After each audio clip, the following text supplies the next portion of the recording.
the Wolverines' recruiting practices during the COVID-19 recruiting dead period. ESPN radio host Harry Douglas. Why does it have to be the first 4 games? Because to me, when I'm looking at their schedule, why it can't be the last 4 versus Purdue, Penn State, Maryland, Ohio State? That would leave a bigger imprint versus suspending him for the first 4 games versus East Carolina, UNLV, Bowling Green, and Rutgers. Harry Douglas on ESPN Radio Afternoons. ESPN's Jeremy Fowler reports Cowboys star corner Trayvon Diggs finalizing a 5-year, $97 million extension. Do you own or rent your home? Sure you do. Fortunately, Geico makes it easy to bundle your home and car insurance. It's a good thing, too, because having a home is hard work. Go to geico.com, get a quote, and see how much you could save. Geico.com. Easy. Matt Moscona. I'm very important. After further review. Say it one more time. After further review with Matt Moscona. And here we go. Live from the Mercedes-Benz of Baton Rouge Studios. That's right.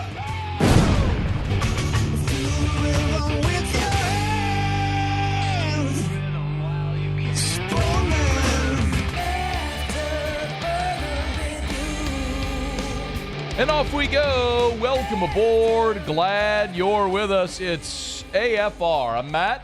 This is Shaq O'Neal, and I hate Matt. Paul O'Neal. They're chanting Paul O'Neal's name. Yusu. And Mr. Toby Tom Blake.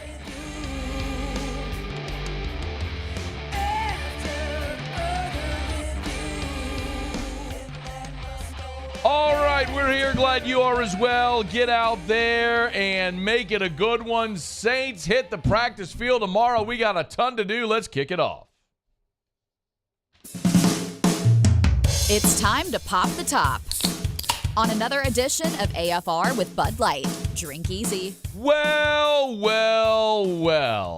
Woke up today, went over to Traction, got in a workout, and as I was working out, Mac Chiwilli came downstairs from the Traction offices on high and said, "Hey, did you hear?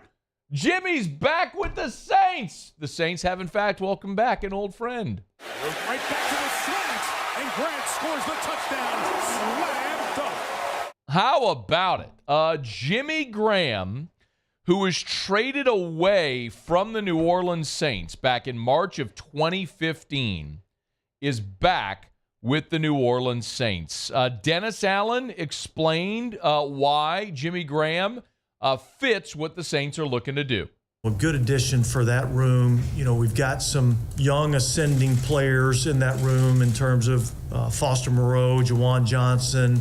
You know, Taysom obviously has his role. We've got, you know, some young players that we feel good about and are looking to develop. And we felt like that Jimmy was kind of the perfect fit for that room. I want to go through some of this. One more, though. Here was Mickey Loomis, Saints GM, on how the Jimmy Graham deal came together. You know, there's been a couple of times in the past 4 or 5 years where when he became a free agent that we discussed bringing him back and had conversations with his agent, Jimmy Sexton. So it just, you know, it came down to a need and on our part and a desire on his part to play this year. And we got, I think, a role that fits him and fits us and came together. So I'm excited about it. A need on our part, a desire on his part to play again. I want to go through both of those things. First of all, Jimmy Graham is one of the biggest what-ifs in NFL history. That is not hyperbole, y'all. Jimmy Graham was drafted by the Saints in 2010. In 2011, he had one of the greatest receiving seasons for a tight end ever. Went over 1,300 yards in that 2011 season. Had 11 touchdowns on the greatest offense in NFL history. People forget that 2011 Saints offense broke all of the Rams' greatest show on turf numbers. Still devastating that they lost in San Francisco, but I digress.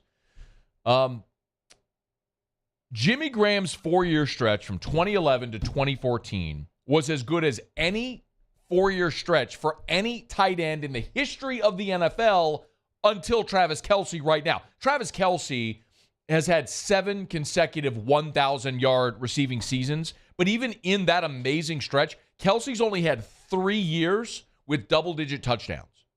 Jimmy Graham's got 4. Okay, so for perspective, Graham had 1,300 yards in 2011. He missed 1,000 yards in 2012 by 18 yards, and he missed a game that year. So he would have had it. 1,200 yards in 2013, and then 889 in 2014, his last year in New Orleans. He also had 10 touchdowns that year, 16 touchdowns in 2013. Look at George Kittle, for example. Kittle's only had 2 1,000-yard receiving seasons and 1 double-digit touchdown year. 11 this past season. Go to Tony Gonzalez. Tony Gonzalez, greatest receiving tight end ever. He had 4 1,000-yard seasons in 17 years and only 3 double-digit touchdown years. Graham, again, as we said, has had 4 in his career. It's a giant what if. Had Jimmy Graham stayed in New Orleans with Drew Brees in that offense, he probably would have been what Travis Kelce is now. Gronk obviously was magnificent. I don't want to leave Gronk out of the conversation. But my goodness, I mean, Jimmy Graham was otherworldly. And the Saints traded him, and they got Max Unger, who was a fine player. Max Unger was a really good center. And the Seahawks' first-round pick, which was the year they lost the Super Bowl to New England, and had the 31st pick, and that turned into Stephon Anthony. So the Saints sent Jimmy Graham to Seattle for what amounted to Max Unger and Stephon Anthony. And they tried to replace Graham's production and never did it. They went through Kobe Fleener, and they went through Jared Cook, and they went through Adam Troutman, and they brought Ben Watson back, and they tried, and they've never been able to find it. They're the closest now they've been with Juwan Johnson, a big 6'6" receiver they've converted to tight end who can run and jump and is a mismatch and all those things. But he still ain't what Jimmy Graham was. Now, the real question comes down to what is realistic for Jimmy Graham in 2023? And, I wish that I could sit here and tell you that I thought Jimmy Graham is primed for this amazing 2023 season. He's going to drink from the fountain of youth. I just don't believe it. Jimmy Graham is 36 years old now. He's 36. And he didn't play in 2022. Sat out of football. After his 5 years in New Orleans, Graham spent 3 years in Seattle, 2 in Green Bay, and then 2 in Chicago. Sat out last year, now at 36 is back in football. The last time we saw Jimmy Graham play in 2021, now that Chicago offense was miserable, okay? That 2021 Bears team was atrocious. And he caught 14 passes for 167 yards and 3 scores. How much of that was Jimmy Graham aging? How much of that was the Bears offense being atrocious? Probably a little bit of both. For whatever it's worth, when you look at Graham, he went from 520 yards his last year in Seattle in 2017 to 636 his first year with Aaron Rodgers, good season, to 447 to 456 to 167. We've just seen this decline of his production as he's aged, and now we've missed football for a year. I will say that despite perception of Graham, he has been a durable player. In 12 NFL seasons, he's missed a total of 7 games. During his 5 years in New Orleans, he missed a total of 2 games. He played through a lot of injuries and is a very tough player, despite the perception that he is not, because he was more of a finesse wide receiver and not Gronk or Kittle or Kelce, these sort of polar bears running down the field. But I look and I go, man, this is a crowded tight end room. It's why it was interesting hearing Mickey Loomis say they had a need. Because I look at tight end for the Saints and I don't see need. You brought in Foster Moreau in free agency. You have Juwan Johnson, who you signed to a 2-year contract. That satisfies what the Saints have normally done. Pass-catching tight end and more traditional tight end as the attached tight end who can also catch passes. You have those two guys. You also have Taysom Hill, who's a hybrid, who plays the role he does. And then they really like Lucas Krull, who was an undrafted free agent they got last year out of Pittsburgh. So you've got a little bit of a crowded room. Now, if you're just thinking, okay, here's another athletic, versatile pass catcher, okay. If you're thinking, here's a veteran player who can maybe help the younger guys along, sure. I'm not convinced Jimmy Graham's going to make this team. Maybe he shows up and is magnificent and in great shape and is what he just picks up where he left off when he left here 8 years ago. But I think it's a really steep hill to climb for him to even make this team, considering you've already got Morrow and Johnson, who are locks to make the team. And then Hill, who's a hybrid player listed as a tight end. Are you going to keep a third true tight end and a fourth player listed at tight end? That's hard to imagine. But they'll strap it up and go to camp starting on Wednesday, and we'll see what Jimmy Graham can do. My biggest question is, what does Jimmy Graham still have left in the tank? And we're going to get that answer here relatively soon. Whenever the Saints traded Jimmy Graham, there was a perception that it was a locker room thing. Now, Mickey Loomis was asked about this today. He was asked point blank, was Jimmy Graham ever a locker room problem? Here's the answer. No, it was never a problem in our locker room, not at all. It was well-liked, well-liked by both our staff and our players, so I wouldn't say that at all. Just a decision we made at the time in terms of, what we were putting into the position, the value, it's just a lot of variables involved. I believe that Jimmy Graham wasn't a locker room issue. I don't believe like Jimmy Graham was a bad guy. I don't think it was like C.D. Deuce. I mean, Chauncey Gardner-Johnson and Michael Thomas were fighting at practice. Like literally, they were throwing punches. So that's a big difference. The narrative of C.D. Deuce a year ago is that he was walking through the locker room like mouthing off about management, like loudly and on the practice field about him wanting to get paid. The thing about Jimmy Graham is, remember, he went through this really contentious situation where he wanted to be paid like a receiver. He wanted to be franchised as a receiver and not as a tight end, and he lost that battle. So perhaps it was a deal where the Saints realized, look, we're never going to pay you what you think you're worth. Let's get something for you now before you just walk in free agency. So either way, it was and Graham has said this on the record. He did a long-form interview last year where he talked about never wanting to leave and always wondering what could have been had he stayed in New Orleans catching passes from Drew Brees in Sean Payton's offense, which was perfect for him. And we're never really going to know. This feels a lot like when Mayweather and Pacquiao finally fought, and both dudes are 40. We got to see the fight, but it wasn't what it would have been if we saw it in their prime. Kind of feels like it now. We're going to get to see Graham back in 80, back in the black and gold, back in the dome, dunking on the, well, probably not dunking on the goalpost because that's illegal now, because Jimmy Graham used to bend goalposts when he would do it. But it's probably just a little past his prime. I'm excited for it. I'm intrigued by it.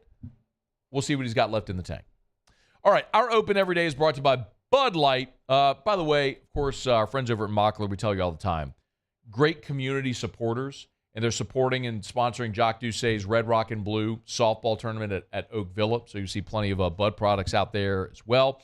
Tell you every day as well, for at least for the next 3 weeks, you'll still be able to find the camouflage aluminum cans, the aluminum bottles, I should say. Remember, every time you see the camo aluminum bottles, a portion of all those sales go to Folds of Honor. 13 stripes, 13 folds, 13 years. And in 13 years of supporting Folds of Honor, Bud Light has donated $21 million to help fund scholarships for our children of our fallen war heroes. Great organization, and we're glad to support as well.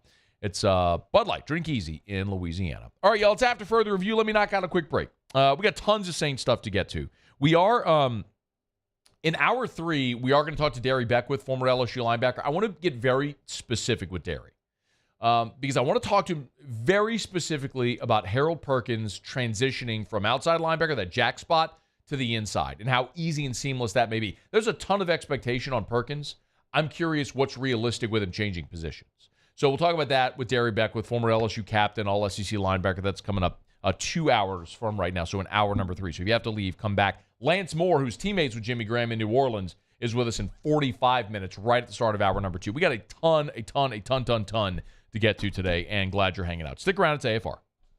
AFR. AFR is brought to you by the Renaissance Hotel and the Watermark Hotel, 2 amazing hotel properties in Baton Rouge. Downtown, the Watermark, Southtown on Bluebonnet, the Renaissance. Remember, Baton Rouge Best Dress Ball is coming up here in a couple of weeks in downtown Baton Rouge. So many people choose to stay at the Watermark. So you get your room down at the Watermark. You start to pre-party a little bit at the Watermark bar. I tell you, their lobby bar at the Watermark is absolutely gorgeous. If you've never just gone and enjoyed a cocktail there, watching people and vehicles go up and down the streets there in downtown Baton Rouge, the pedestrian, the foot traffic, just a great way to spend an afternoon or an evening. It's just a gorgeous place there in that lobby of the Watermark. And then, of course, if you're heading to Best Dress Ball and you want to not drive or get a ride, share something, you want to stay in downtown Baton Rouge, you can enjoy all the bars, nightlife in downtown Baton Rouge. Just stay at the Watermark right there in downtown. Of course, the Gregory is always open for brunch on Saturday and Sunday, and free valet when you eat at the Gregory. It's the Gregory Hotel inside the Watermark.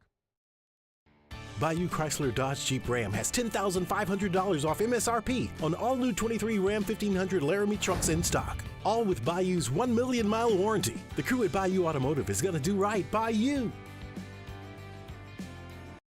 When is a taco more than just a taco? When it's Government Taco. Voted best tacos 3 years in a row by 225 Magazine, Government Taco puts the most delicious spin on tacos the capital area has ever seen. With creative combinations like the Magna Carrot, the Filibuster, or the Steak of the Union. Plus perfect tortilla chips paired with the best salsa and queso you've ever had. And happy hour every day from 3 to 6 p.m. and all day on Thursday. Government Taco, 5621 Government Street. Gulf Coast Bank and Trust is giving our customers the power to bank anywhere, anytime during this challenging event. And we're right there with you. Our mobile banking app is a smart way to manage your money and time. Gulf Coast Bank and Trust, the bank that cares about you.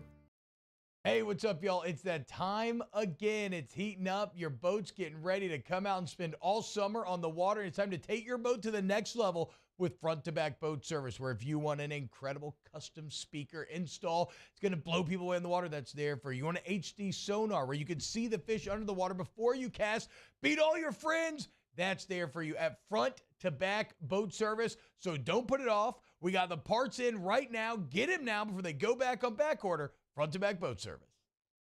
It was a humid day, barefoot children play, looking for that summer shade. Time to slip away. Oh, Louisiana, some kind of hold on me. Like cypress stumps, your roots are planted deep inside of me. There it is, the extra mile. On the border of expected and extraordinary for those willing to go further. Like Vans customized for work or play. With safety and tech to keep you connected. Supported by a 5-star sales, service, and finance team. And backed by the 1-star you know. So go the extra mile. It's never crowded because so few have what it takes to go there. Mercedes-Benz Vans.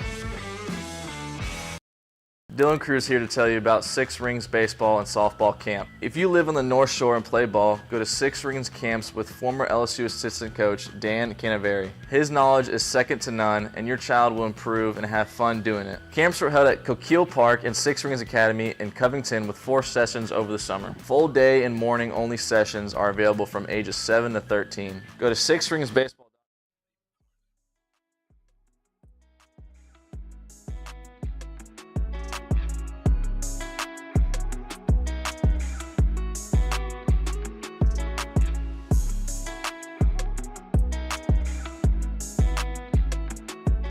After further review with Matt Moscona.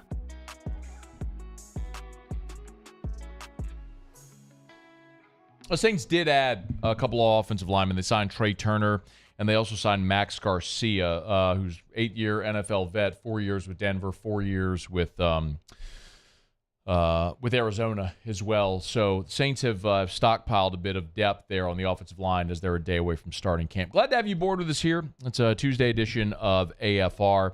Got a lot to get to over the course of the day today, but a lot of it is Saints. Both Dennis Allen and Mickey Loomis met with the media earlier today. The Saints added Jimmy Graham. They added, as we just mentioned, 2 offensive linemen. So we got a ton that we're going to get to. Also, in 40 minutes from right now, straight up 4 o'clock Central, is the MLB's draft deadline. It's the deadline for players to sign their professional contract. A lot of times these things go right down to the deadline, but there aren't many lingering. So we will, once 4 o'clock comes and goes, we'll recap the whole signing deadline and everything, what you need to know from an LSU baseball perspective coming up in the next hour as well. Dennis Allen and Mickey Loomis both met with the media on the eve of the start of training camp. And here was Dennis Allen, his opening thoughts as begins training camp number 2 as the Saints head coach. Man, I'm excited about the team. I'm excited about where we're at as a team. You know, we're finishing up with the physicals right now, so I can't give you a full list of who will or won't participate. But my anticipation is that we'll have everybody available to participate in some form or fashion for practice tomorrow. And that includes Michael Thomas, who Dennis Allen did say they expect Michael Thomas to be a full participant. I know Nick Underhill from New Orleans.football reported that on Monday evening, and Dennis Allen did confirm that today. They are expecting Michael Thomas to be a full participant. What was interesting to me is, as the Saints had this sort of flurry of signings here right before the start of camp, which makes a lot of sense, right? I mean, you're going to go to camp. You want to make sure that if there's spots where you have issues or you need depth, you add those spots now as you start camp and let guys go compete for a potential roster spot throughout training camp. But Mickey Loomis was asked today if there were other spots that he saw as a need. Give a listen. There's probably a couple spots. I don't want to identify them. There's a couple that I wouldn't mind, having another player that has played in the NFL, but nothing glaring that I'm losing sleep over. Yeah, nothing glaring, but he said there's a couple of spots where he would like a player who has played in the NFL. For me, this is super easy to identify what those spots are that Mickey Loomis is talking about. I mean, just run through it. Number one, it's not quarterback. Right? You feel really good about quarterback. You've got Andy Dalton, you've got Jameis Winston, you've even brought in Jay Kaner as a rookie, but you got 2 guys that you feel good about there. It's not the offensive line. Clearly, you've just supplemented on the offensive line, so you're good there. Clearly not tight end. They went and added Jimmy Graham, and we all know it ain't receiver because they got a boatload of receivers. On the defensive line, if you're thinking about players positions where you would like more guys who have played in the NFL, well, I could take a look at defensive tackle, of course. You added a couple of guys there in free agency, and you drafted Brian Brzee. But you're thin there on the interior. That's safe to say as far as guys with skins on the wall. The spot that's the most obvious is linebacker. And we continue to talk about that. If you look at the Saints' base defense, if they're in a base 4-3, I mean, you've got Demario Davis and Pete Werner. Behind them, it's Andrew Dowell and DeMarco Jackson. DeMarco Jackson was injured, didn't play at all last year as a rookie, and Andrew Dowell has been a special teamer, a nice backup piece. And then the third team are 2 guys who are, you got Anthony Orji, who's an undrafted rookie, and then Ty Summers, who's played a little bit in the NFL, but mostly as a special team or backup type guy. So it's very clear. When you look at your Will and your Mike spots, you need guys that have played in the NFL. If there's an opportunity throughout this training camp to add an inside linebacker who has NFL experience, that's got to be the spot. The other, and I don't know, maybe some of you might disagree with this, but the other are your safety spots. I mean, you feel good about Tyrann Mathieu and Marcus May if they're healthy. Both were actually really good last year when they were healthy. Tyrann pushed 100 tackles last year. The problem is after them, Jonathan Abram, who again has experience in the Raiders organization, but Jordan Hoden, Smoke Monday, who was injured all last year as a rookie, a JT Gray, who's a special teams ace, but do you really want to count on him at safety? Ugo Amadi is someone that they're high on, but man, you just don't have, a lot of experience and depth there. So those are the two spots. I mean, it's linebacker and it's safety. And I guess you could also, by extension, say defensive line. But you got Shepard and Saunders, who are both starters who played in the NFL. Brzee and Roach would be your backups right there. And you're hoping for a nice rookie year from Brzee because you took him in round 1. And, Roach has been a rotational player and looks like he'd fill that role as well. But it's all on the defensive side. And because that's Dennis Allen's baby, I wouldn't be surprised if they did identify players as you go through camp that would make sense, that would fit what the New Orleans Saints were looking for right there if they found veterans that they could add on that side of the ball. Now, two guys that I am interested in keeping an eye on in camp are the guys that were first-round picks the last 2 years that haven't produced for you, largely due to injury, but also because of just lack of production. That would be Peyton Turner and Trevor Penning. First, Dennis Allen on the goals for Peyton Turner here in this camp, and what's a pretty big third year for him because the Saints are going to have to make a decision after this year if they're interested in picking up his fifth-year option. Number one, be available. And number two, just continue to improve every day. I thought it was good to have him out there for a full offseason, and I thought he improved throughout OTAs and training camp. I'm looking for more development out of him this year. And I'm not focused on the end result. I'm focused on the process. And I just want to see him be available and then continue to get better day in and day out. 5 games as a rookie, 8 games last year in 2022 for Peyton Turner. So in 2 years in the NFL, he's played in a total of 13 games with 28 tackles. I mean, that's a guy who just flatly, you invested a first-round pick in him. You've got to get more from Peyton Turner.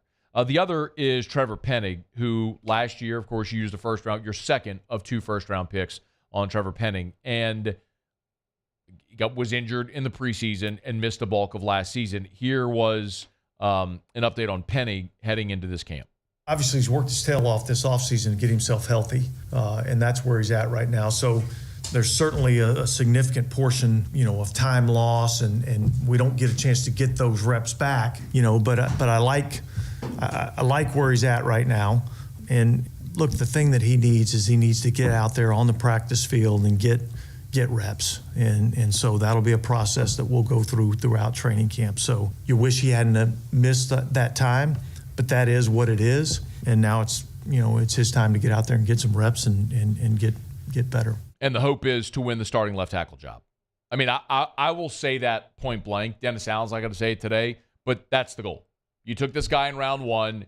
You fancy him as your franchise left tackle. You saw Teron Armstead leave in free agency. James Hurst has filled that sort of out of necessity, but that's not a guy you fancy as your franchise left tackle. You invested the draft capital into Penning to be that guy. Now he needs to go be that guy. It's year 2. He played in 6 games a year ago. It sucks that it was due to injury, but this is the time to go maul people and win that starting left tackle job. Now, as far as Hurst, this is why this is interesting. Allen was asked if they see Hurst as a tackle or as a guard. One of the great qualities about James Hurst is that we do feel like he's a starting caliber player at both guard and tackle. And look, Andrus has played guard and he's played tackle at times for us. So having the versatility, having the depth, having the competition, I think is all good. So you're going to see throughout training camp guys, lining up in some different positions and doing some different things. And ultimately we'll let that competition play out and then we'll make the best decision for our football team when it comes to the end of training camp. Obviously, versatility matters. Sinio Kelmete, if you remember him, was a great example of that. That was a guy that could play any of the 5 positions on the offensive line. You saw him play center. You saw him play left tackle. I mean, you saw him play everywhere on the line. And usually you have swing guys that play on the inside or on the outside. Will Clapp was a great example of that. Will could play center or either guard spot. When you look at Hurst, he's a guy that's played really the 2 tackle spots. You would love, love, love to see Trevor Penning win the left tackle job opposite of Ryan Ramczyk. You know what your interior of your line is going to look like. And then maybe you've got great competition with the 2 veterans that you just brought in, with Garcia and Trey Turner. And then maybe Hurst factors into that as well as your swing tackle. And one of those other guys I just mentioned wins a job on the interior. Maybe you give Nick Saldiveri a de facto redshirt year if if he goes to IR. I don't know if he will, but it's a 4th-round pick, and you're high on him. He gives you an option in the future with both of your starting guards, with Ruiz and Pete, in the final year of their contracts. Well, let me rephrase that. Ruiz, they didn't pick up his 5th-year option. He's going to be a free agent after the season. Andrews Pete, they basically offer, the way they're restructured, they off-ramp after this year. So he's basically down at the final year of his deal.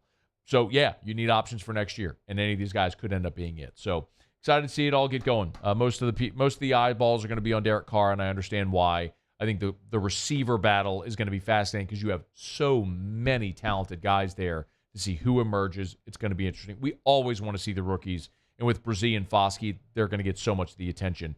But how those offensive line spots shake out, do you develop depth at linebacker and safety? Those are some of the real key issues on this team as they head to training camp. All right, it's After Further Review. We're glad you're with us.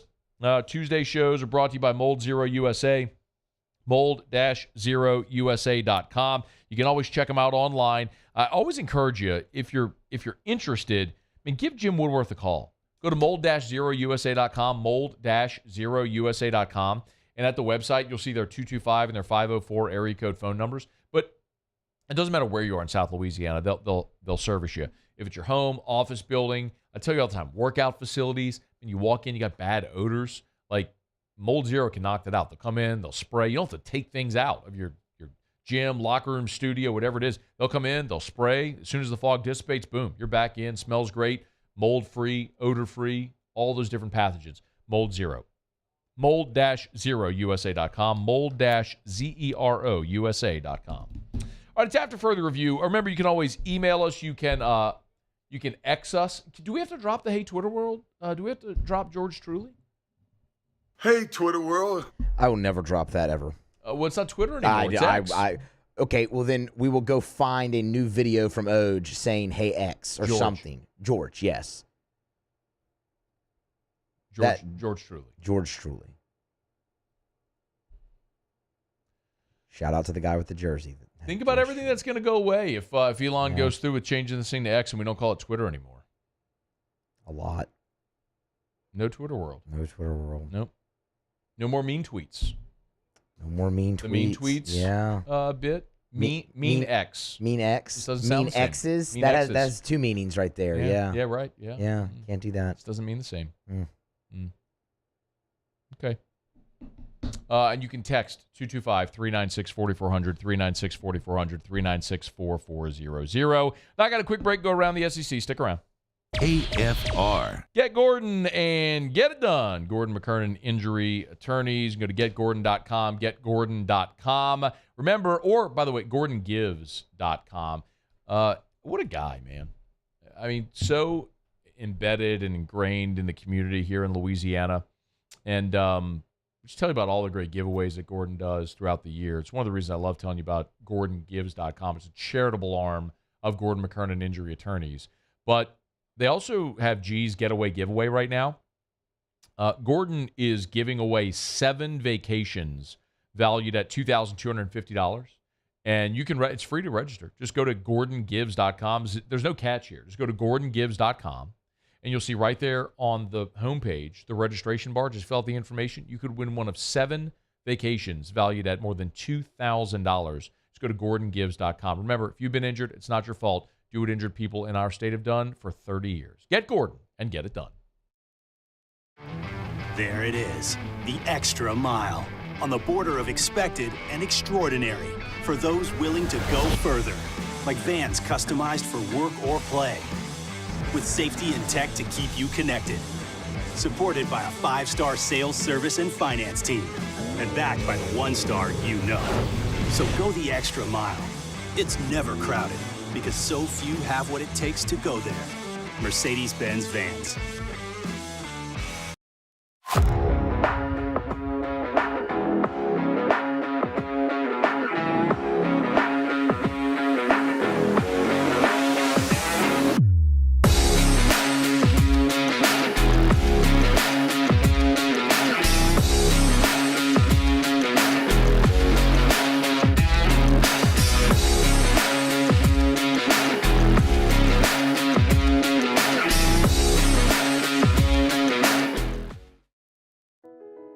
I've been doing business with Luba for 25 years.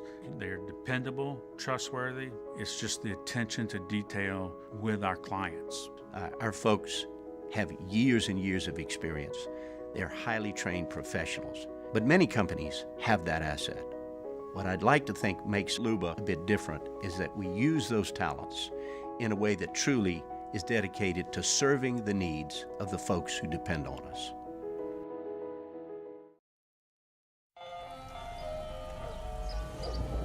Hey there, little buddy. What's the matter?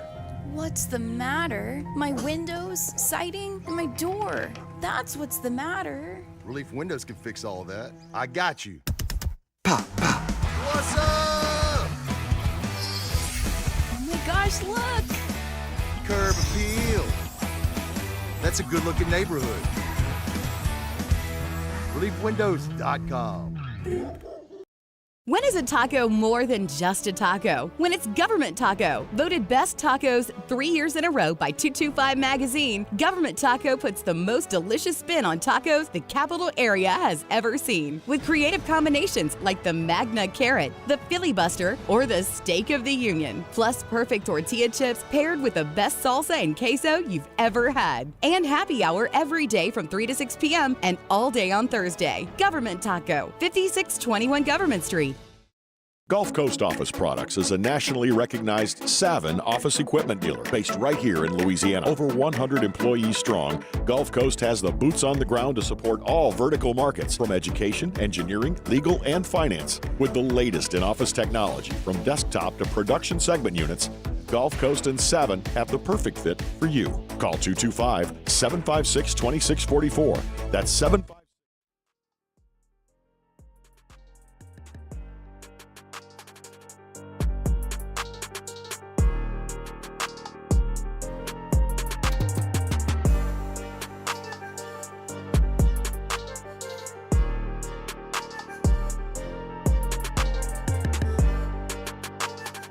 After further review with Matt Moscona. Hey, it's Joe Burrow. Sorry. Just looked up on the screen in studio, and there's a Joey B with an enormous bottle of body armor right in the front of the screen. I was about to say, is that an optical illusion with the camera, do we think, or is the bottle that big? I think he's just got the bottle closer to the camera. That's what I thought. So, like, he's got the cameras. He's in some gymnasium. Clearly, that's a basketball gym. You can see the wall padding behind him. So he's sitting in a chair, and he's got the I mean, dude, that is a wild shot. That's terrible. No, like, that's very smart. I mean, I'm a guy for the advertising. Look at me. I'm sitting here with 2 Bud Light aluminum bottles right in front and center. I Anyone know. who watches, you're looking at that right in the middle of your screen. But they're not ginormous I like wonder that. if this was, like, set up as a result. So this happened, and what's so smart, too, because when they go to the split screen shot, it's still in the screen. See, if he had set it up on his screen to where it's at the wide part of his screen, but that's if you're listening, not watching, or if you're watching, it's on ESPN. I'll bet they set that up courtesy of Body Armor. I bet he agreed to do it for the sponsor. That happens a lot, like on Radio Row, where Hendon Hooker was at SEC Media Days last week. Oh. So he was there on behalf, I think, of like, I don't know if it was like Johnsonville Sausage or Tide. I don't know what the company. It doesn't matter. But I didn't talk. No, it was Bush's Baked Beans. Strong. It was Bush's Baked Beans. And so I wish we'd gotten a heads up on that, because I'd have loved to have talked to him. Yeah. A lot of times they'll send an email out to all the media day participants and say, hey, we'll have limited availability with Hendon Hooker. And I would have gotten it. But anyway, I would have loved to have talked to him. But anyway, but they do that, and the understanding is, okay, they come on, but they get to promote, you ask them the sports questions, but they get to promote their thing. So that's pretty good for Joey B there. I would assume he has to deal with Body Armor. If he doesn't, he will very shortly. Yeah. Hat tip Jay Johnson. He picked up his 3rd National Coach of the Year honor. Now, he's already been named National Coach of the Year by Collegiate Baseball and the American Baseball Coaches Association. On Tuesday, Jay Johnson named the National Coach of the Year by D1 Baseball. He's going to make this a clean sweep, and obviously. So it was just kind of crazy as I was reading through the superlatives from this team. It's not wearing off either. I mean, not that a national championship should, but here you go. Just a quick reminder. LSU was the nation's consensus #1 team for 12 weeks. #1 in the nation in runs scored, shutouts by the pitching staff, number 2 in the nation in homers, walks, hit by pitch, on-base percentage, and strikeouts pitched per 9 innings. The staff recorded a school record 798 strikeouts, led the SEC in 12 offensive categories. Let me say that again. Led the SEC in 12 offensive categories, finished second in the SEC in home runs, doubles, and triples, had 3 first-team All-Americans, and the first ever teammates to go 1-2 in the draft. We just watched the greatest college baseball team ever. That's what just happened. Congrats to Jay Johnson, certainly deserving. It's like, but now it's just the expectation is, all right, dude, now go do it again. All right, coming up in 19 minutes, as a matter of fact, is the deadline for players that are going to sign their MLB contracts. So we'll have we'll know definitively who's signing where and who's going back to school and all that sort of stuff. But we will talk to Lance Moore, former Saint, in 19 minutes. Top of hour number 2, Lance Moore is going to be here. Lance Moore was teammates with Jimmy Graham. So I want to ask him about Jimmy Graham then, the decision to bring him back now, Derek Carr in this offense, the outside of training camp, year 2 under Sean Payton, or under Dennis Allen, all that. Lance Moore, again, 19 minutes from right now. Okay, right now, though, we do it every day about this time. Let's go around the SEC. Around the SEC, presented by Gulf Coast Office Products, excellence in imaging solutions. The Georgia Bulldogs. Justin Williams, the nation's number 1 linebacker prospect for 2024, has committed to Georgia. Georgia now has pledges from the number 1 quarterback, cornerback, and linebacker in the country. That's just so unfair. 6'2", 215-pounder. He is expected to be an early enrollee in January 2024.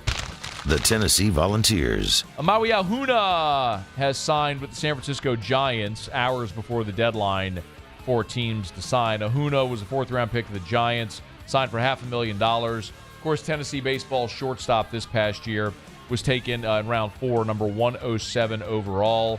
Ahuna hit .312 this year, 1 season at Tennessee after he transferred in from Kansas. All 8 balls that were drafted have signed.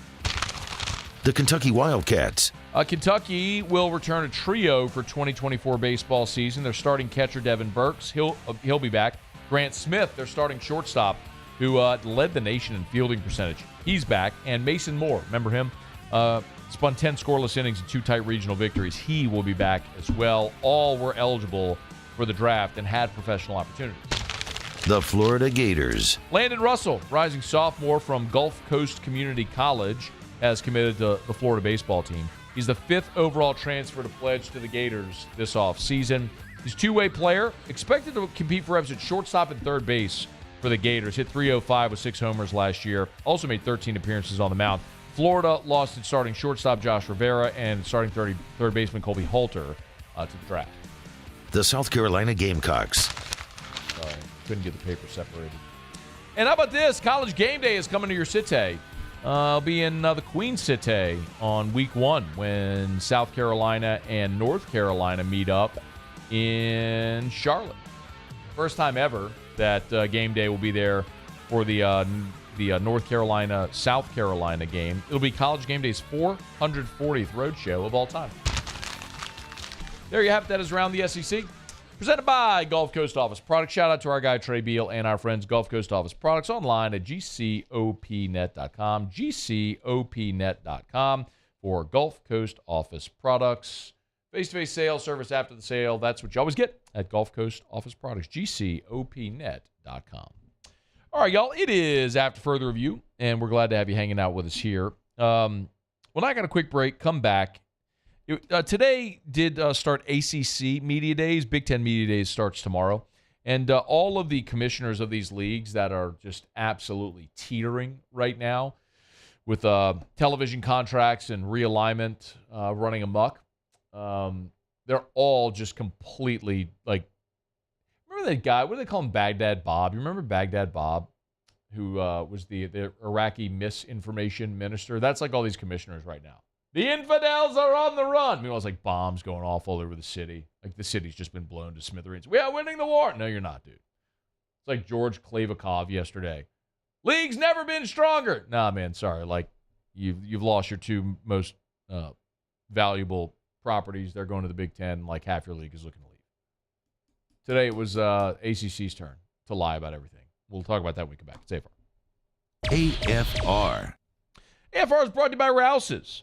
the official supermarket of the New Orleans Saints. Of course, Saints training camp kicking off. Great time to remind you about all the things that Rouses have to offer. You can get by Rouses.com, Rouses.com. Check out Rouses' Facebook page as well. Rouses has a big hiring event coming up this weekend, the 28th and the 29th. It's a big job fair. They're looking for, if you're looking for part or full-time employment, competitive wages at the Rouses in Houma this weekend from 10 to 5 on Friday the 28th and Saturday the 29th, 10 a.m. to 5 p.m. at West Main Street in Houma. So if you're interested in learning more, you get their Facebook page, and you can learn more about the event. You can register that you're going to attend. It's Rouses. More than 60 Rouses locations all around the state and the Gulf South. You want to work for a great family company, Rouses is hiring, so you can go to the Rouses Job Fair this weekend, Friday and Saturday, at Rouses, the official supermarket of the New Orleans Saints.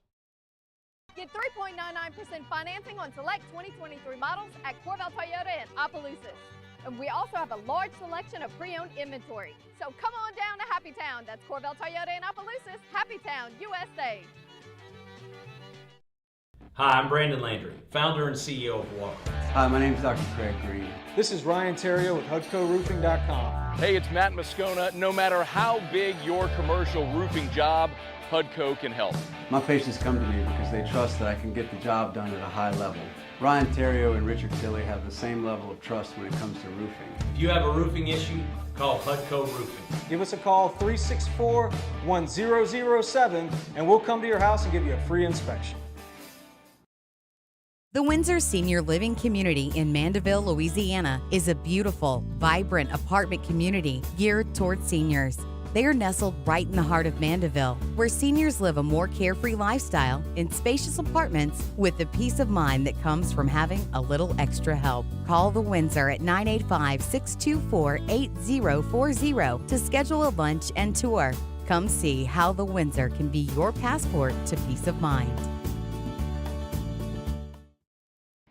Bayou Ford has $8,000 off MSRP, plus 1.9% financing on new 23 Ford F-150 XLT trucks, along with Bayou Ford's 1 million mile warranty. The crew at Bayou Ford is going to do right by you. I've been doing business with Loomis for 25 years. They're dependable, trustworthy. It's just the attention to detail with our clients. Our folks have years and years of experience. They're highly trained professionals, but many companies have that asset. What I'd like to think makes Luba a bit different is that we use those talents in a way that truly is dedicated to serving the needs of the folks who depend on us. Dylan Cruz here to tell you about Six Rings Baseball and Softball Camp. If you live on the North Shore and play ball, go to Six Rings Camps with former LSU assistant coach Dan Canaveri. His knowledge is second to none, and your child will improve and have fun doing it. Camps were held at Coquille Park and Six Rings Academy in Covington with 4 sessions over the summer. Full day and morning only sessions are available from ages 7 to 13. Go to sixringsbaseball.com or call 985-206-9096. Learn the game to love the game. There it is, the extra mile, on the border of expected and extraordinary, for those willing to go further, like Vans customized for work or play, with safety and tech to keep you connected, supported by a 5-star sales, service, and finance team, and backed by the 1-star you know. So go the extra mile. It's never crowded, because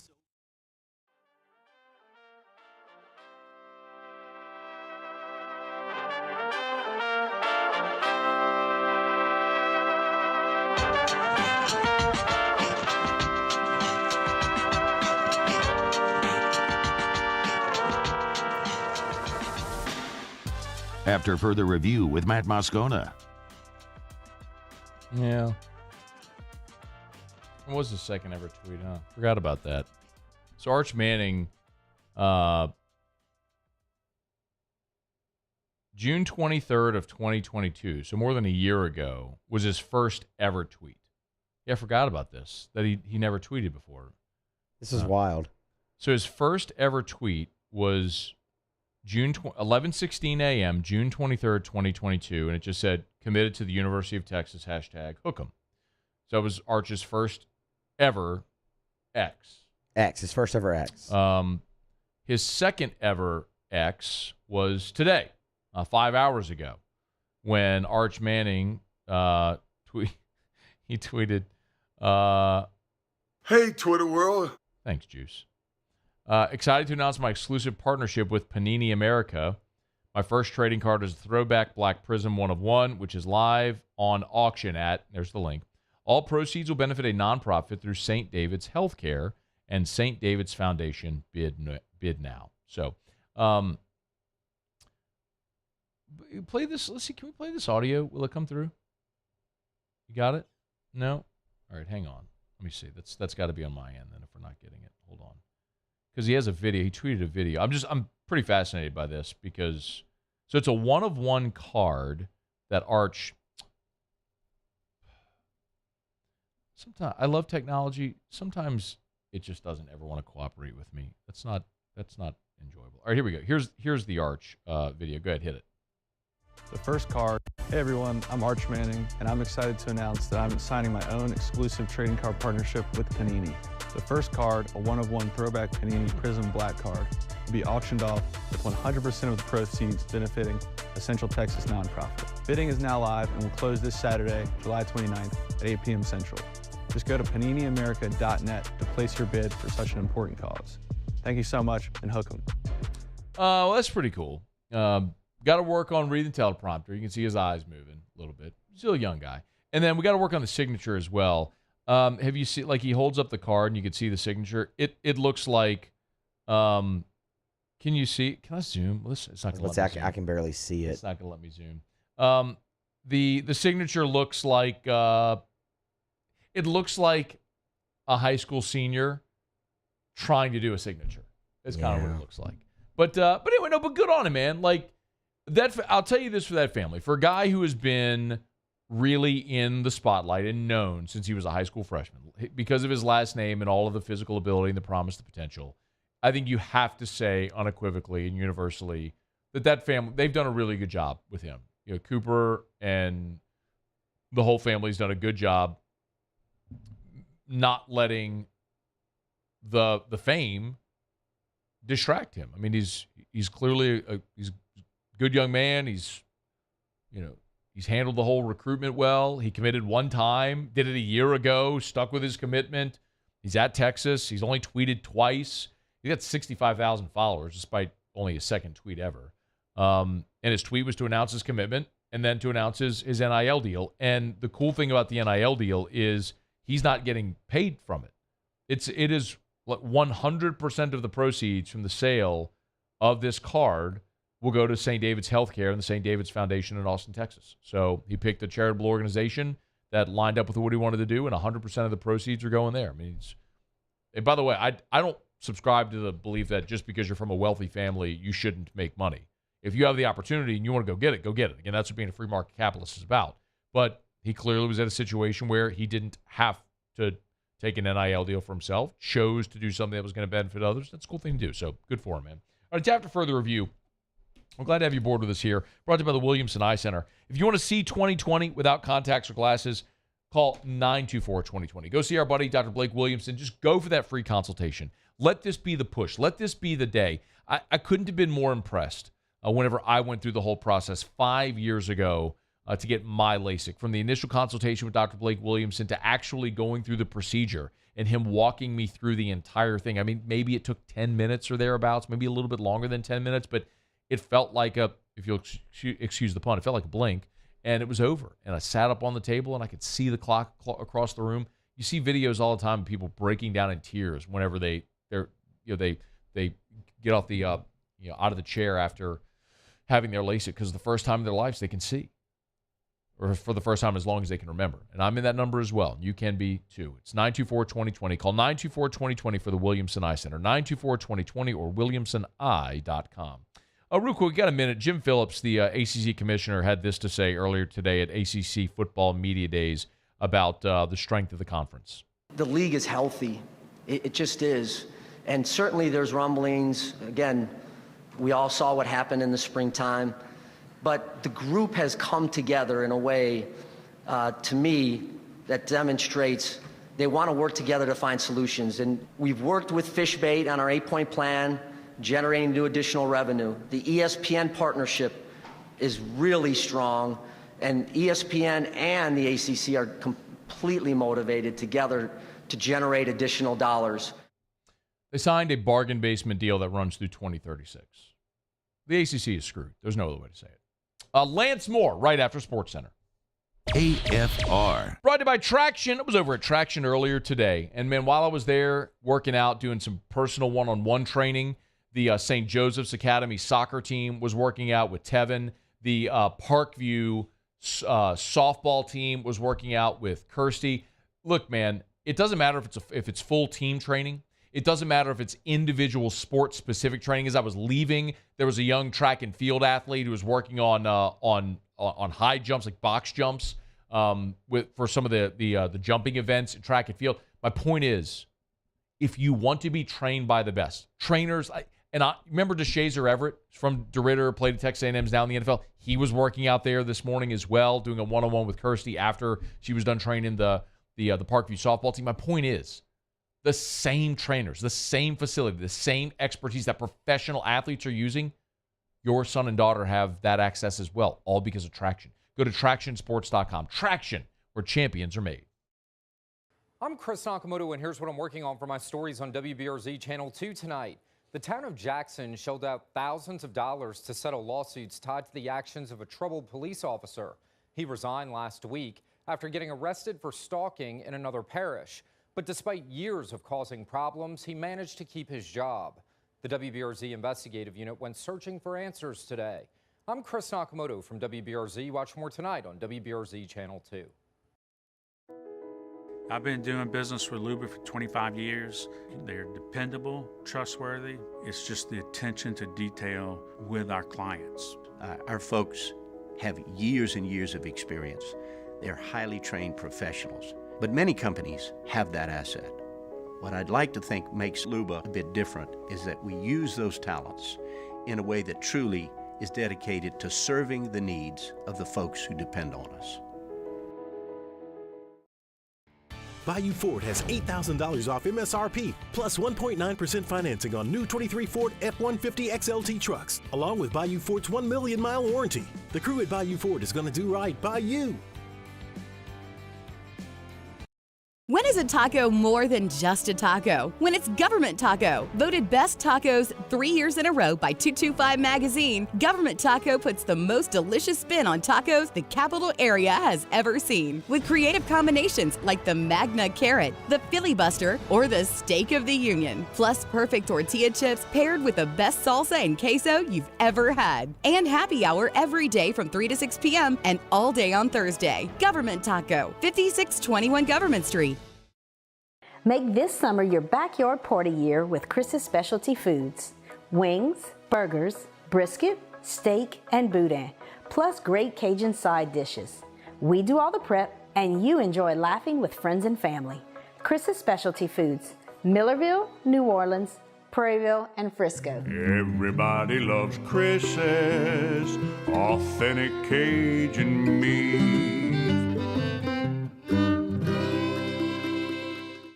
Gulf Coast Office Products is a nationally recognized Savin office equipment dealer based right here in Louisiana. Over 100 employees strong, Gulf Coast has the boots on the ground to support all vertical markets, from education, engineering, legal, and finance. With the latest in office technology, from desktop to production segment units, Gulf Coast and Savin have the perfect fit for you. Call 225-756-2644. That's 756-2644 for Gulf Coast Office Products. Toyota in Opelousas, we have in stock 2023 Toyota Tundras, and you can get $1,000 special edition bonus cash. $1,000 bonus cash. So come on down to Happy Town. That's Corvell Toyota in Opelousas, Happy Town, USA.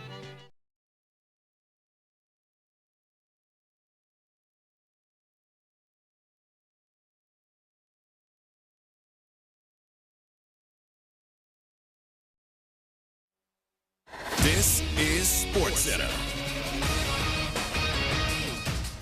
I'm Christine Lisi.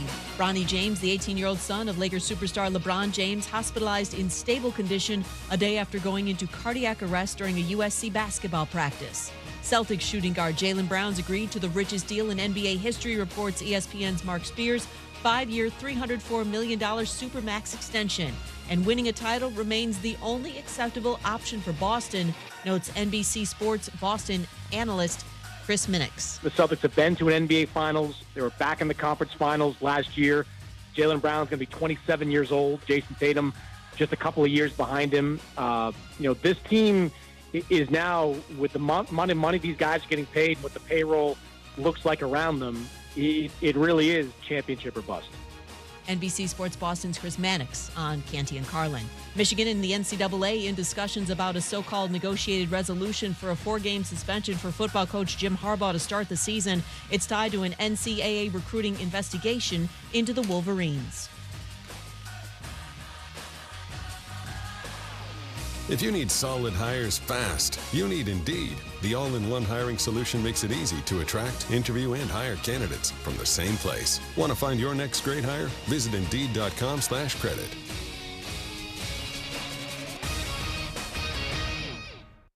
Matt Moscona. I'm very important. After further review. Say it one more time. After further review with Matt Moscona. And here we go. Live from the Mercedes-Benz of Baton Rouge Studios. Let's ride.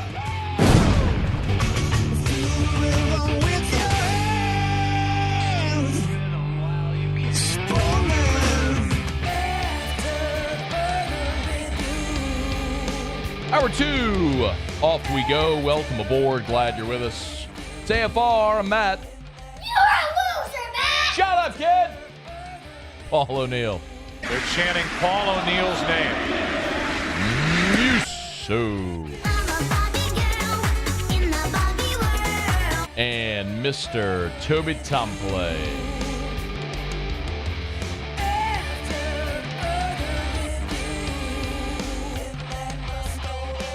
All right, we're here. Glad you are as well. Get out there and make it a good one. Glad to have you aboard with us here. Ton to do on the eve of Saints training camp when Saints made big news on Tuesday morning. We all woke up, or at some point after we woke up, saw they had re-signed former tight end Jimmy Graham to rejoin the New Orleans Saints. I was a teammate with Jimmy Graham for several seasons. At the onset of his career as former Saint Lance Moore is good enough to join us for a couple of minutes here. Lance, we always appreciate the time, man. How are you? Doing excellent. Man, thinking about football, man. It's time, right?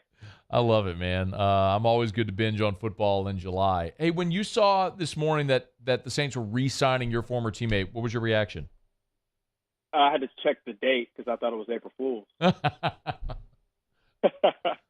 No, honestly, I mean, I think it was a nostalgic type situation for me. Obviously, I spent a lot of years with Jimmy here and thinking about the successful days that he had terrorizing defenses in this Sean Payton offense. I think there would be a different version of Jimmy Graham in this offense come 2023, but I do think there's a role for him, and I think there's a need specifically in that meeting room, a veteran presence, a guy that's had success in the league, and somebody that we know can play and make things happen when the ball is in his hands. It's just a matter of what that version is going to look like at 36 years old. But I think it can be an effective one. You were his teammate for his first 4 seasons. What was it like watching him then? It's incredible. I mean, I always felt like I was watching a human video game character almost. Like he looked like a creative player in Madden.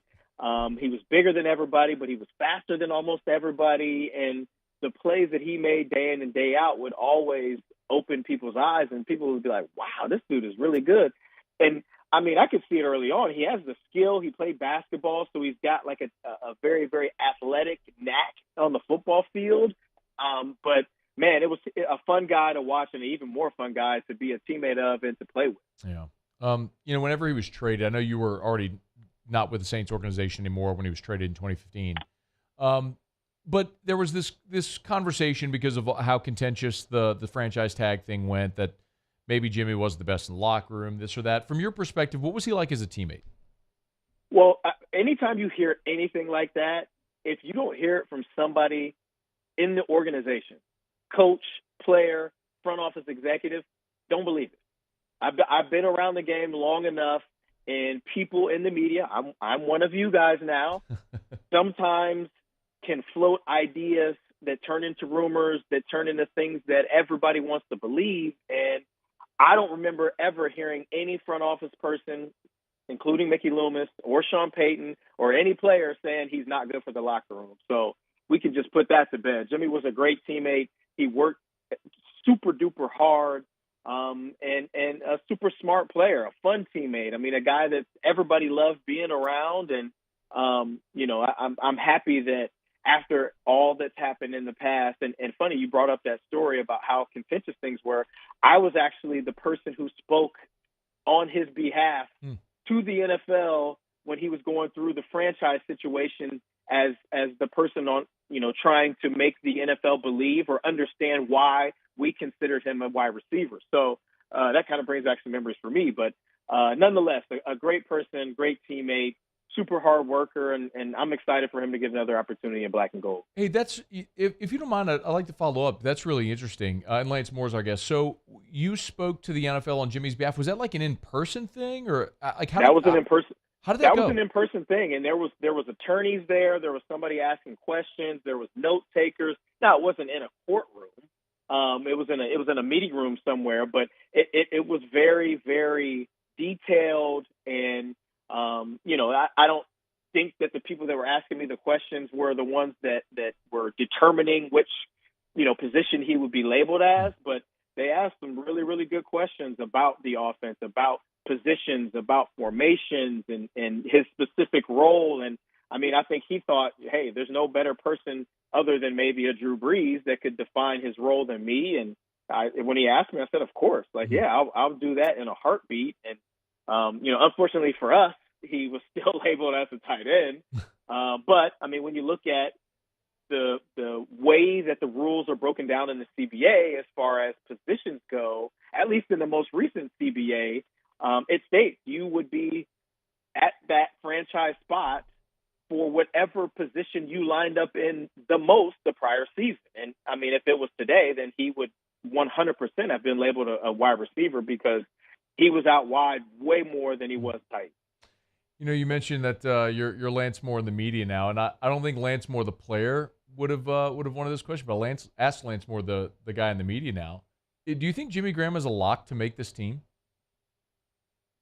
Honestly, I don't know that I would go that far. They've got a little bit of depth, but I think he adds something of value that goes even beyond playing. I mean, just that veteran presence, a guy that's been there and done that, a guy that all of the younger guys, because they're all younger than him, can lean on him for information and advice and trying to understand defenses and leverages and specifics to the tight end position. I mean, I would be very, very surprised if he did not make this team, because why else would they sign him? I mean, they worked him out yesterday, so they saw that he was in shape. So I really don't understand why they would sign him to go along and then cut him later on. Saints Hall of Famer Lance Moore is with us. By the way, shout out where, like we talked last week on the show about the interview that you did with Vilma. Where can people get your content? Where can people follow you? Well, so yeah, I mean, I work with Boot Crew Media. I've been with them just this season or this coming season, and then you can always find me on WDSU in New Orleans throughout the season. And it's funny, I've been training and or learning to take this agent certification exam because I'm going to start representing players. Oh, nice. And now people are like, hey, man, we need you for more media stuff. So I'm like, wait a minute. Where were all these people that needed me for media 5 years ago, Hey, man, the as you see now, the world of media is a dramatically different landscape today than it was 5 years ago. Like, we just got back from SEC football media days, and literally everybody up and down Radio Row, everybody has cameras now because everybody's putting out video content as well. So yeah, man, no, it is a dramatically different world than 5 years ago. But man, ain't no wrong with being versatile. I got a couple more for you if I could. Number one, as you do keep an eye on this Saints training camp, what are some of the position battles that you are most going to lean into, that you're most intrigued in? Yeah, I've been asked this question a few times this offseason. I think the first one that's glaring to me is the cornerback position.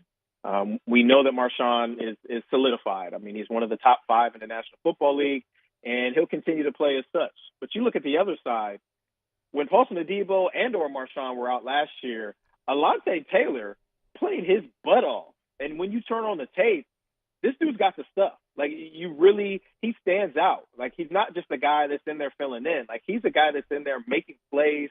He plays with confidence. He's physical. He's athletic. He's got good ball skills. And it looks like, to me, just watching the tape and obviously watching him last season, it's not too big for him. Like, he's a guy that was basically thrust into the fire because of injuries and various situations in the secondary. And he did more than just handle his business, man. I think he played great. And when Paulson Adebo is healthy, he's one of the best as well. I mean, like, we've got a spoils of riches at that outside cornerback position, and that's one that I'm really, really looking forward to seeing. I've been asked a lot about the receiver position and who do I think is going to be the third and usually the fourth receiver. But to me, it's not even necessarily about the battle for the fourth receiver, right? Because we usually don't hear much from a fourth receiver. It's usually a guy that plays more special teams. I think the thing that stands out for me with the receiver position is there is depth. There is several guys that could be the fourth and fifth and sixth receiver that we know how the season goes. Somebody's going to get banged up, and it could potentially be multiple guys banged up, and it's going to be the next man up and then next man up again. So we're going to need to have, at least 6 guys that can go out there and play. And I think we've got plenty of guys that have played. Keith Kirkwood, Traquan Smith. You talk about some of the other guys that have played. Then you've got A.T. Perry. I mean, the draft pick. So we've got a plethora of guys. James Washington. And it's Brian Edwards. I mean, there's so many guys that could step up and play those roles. I'm really looking forward to it. But I think it all starts with the health of our top 3 guys. We need to make sure that Mike T is healthy and ready to go for week 1, not necessarily day 1 of training camp or week 1 of the preseason games. And I know they'll have a great plan for him. Chris Olave and Rashid Shaheed, 2 young guys that had great seasons last year. I think they'll continue to grow and be better this year. I'm looking forward to both of those situations, the receiver and the DB. And obviously I'm biased. Well, you're right. Those 2 places where they got a ton of talent. Last thing for you, where are they thin? What's your concern going into camp? Honestly, my concern is just making sure that these guys that are here now stay healthy and have a very, very competitive and active training camp to prepare them for the season. That's my concern. Isn't do we need to sign a guy to this position or who's going to fill in at this spot? I think we've got plenty of guys on this roster that are capable of being really, really good players. It's just a matter of making sure that we maintain our health going into week 1. And then from there, I think the sky's the limit for this team, honestly. I think NFC South championship is the floor. So obviously making the playoffs. But the ceiling, who knows, man? I mean, the NFC is really wide open. I think Philly is the favorite, but beyond them, I mean, San Francisco's got questions. Dallas always has questions. Green Bay's got questions. Minnesota's got questions. So why not us? He is Lance Moore, Saints Hall of Famer on Twitter at LanceMoore16. Y'all give him a follow. Boot Crew Media, WDSU. You'll find them all throughout the season. We hope to have you back as well, man. We appreciate the time as always. Of course. Thanks for having me. Our pleasure. That is the great Lance Moore joining us here for a couple minutes on After Further Review. Let me knock out a quick break, come back. I do want to react to some of that. And the MLB signing deadline passed 14 minutes ago. So we'll kind of give you a reset of everything we know at this point with the deadline for players to sign their MLB contracts now expired. Stay with us. It's AFR.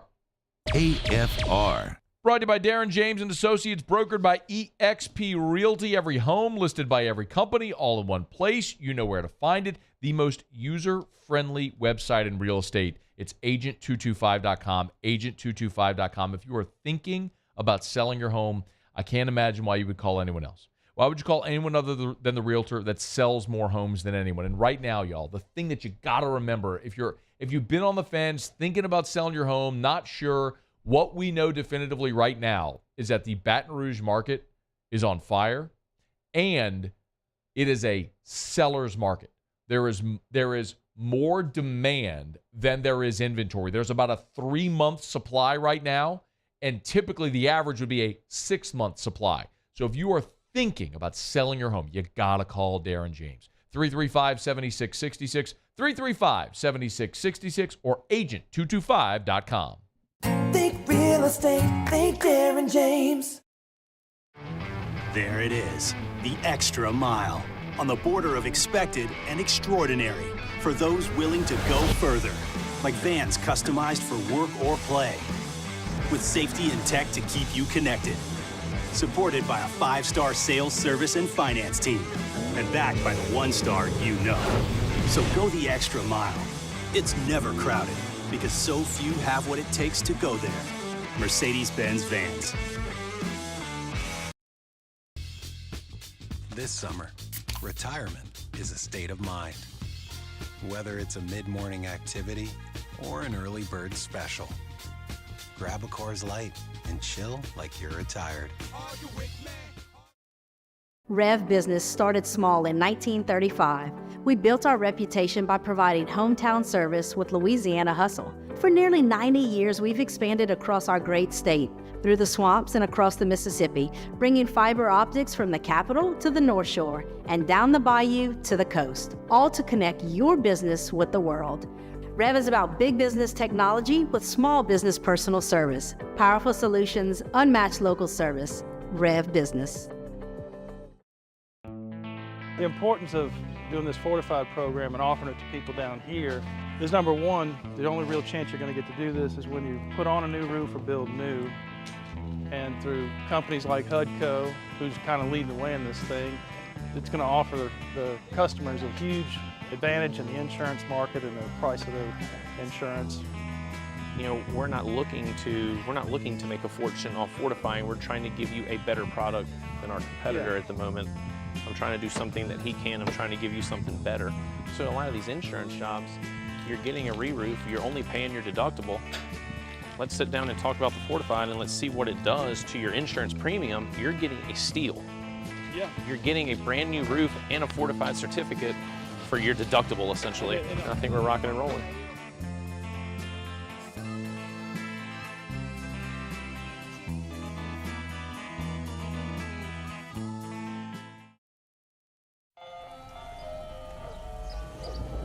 Hey there, little buddy.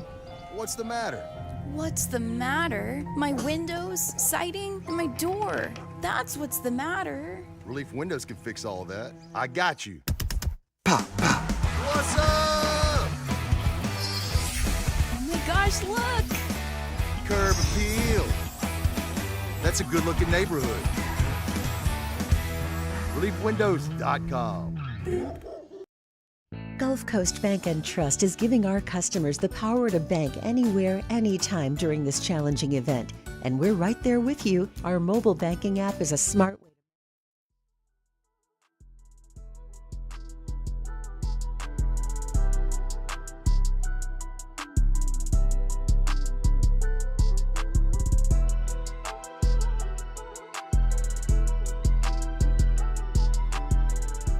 After further review with Matt Moscona.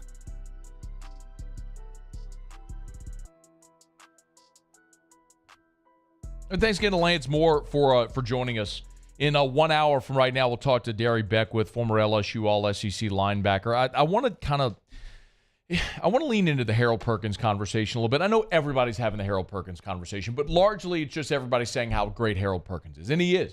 He's incredible. I mean, he was a freshman All-American, and a lot of people are picking him to be the defensive player of the year in the SEC this season. I don't have any problem with that, but he is changing positions, so I want to talk about what that functionally looks like, going from, a jack linebacker to a 3-down linebacker on the inside. So we're going to talk about that with Darry Beckwith, the guy who was an inside backer, a leader on a national championship team back in 2007. Played his senior year in 2008, but for knee injuries, you would have had a long and prosperous NFL career. But Darry's as good as any, and especially when it comes to explaining all that. So I'm excited to have Darry with us an hour from right now. The MLB draft deadline came and went, and the LSU players. LSU had 13 players drafted that we know. And the only thing that we were really waiting on for with respect to the draft was, as we got through this weekend, was Dylan Cruz.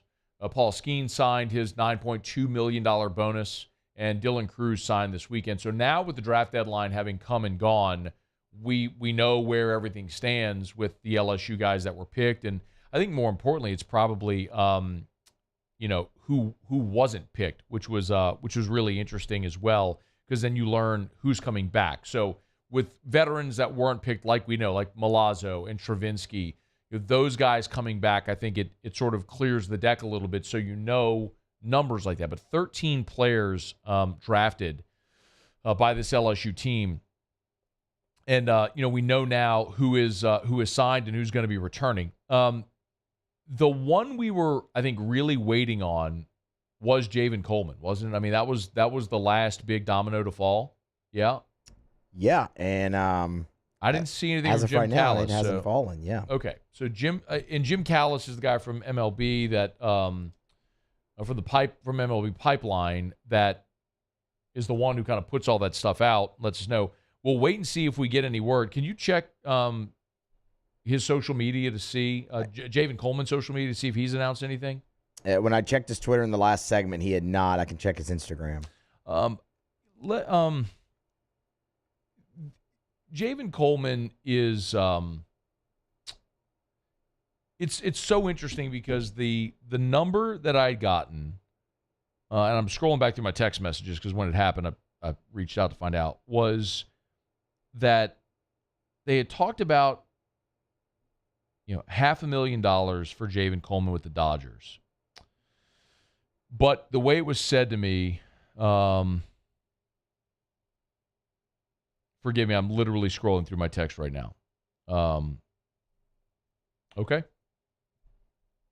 I know this is terrible radio, but I'm literally texting right now as we're on to try to find this answer.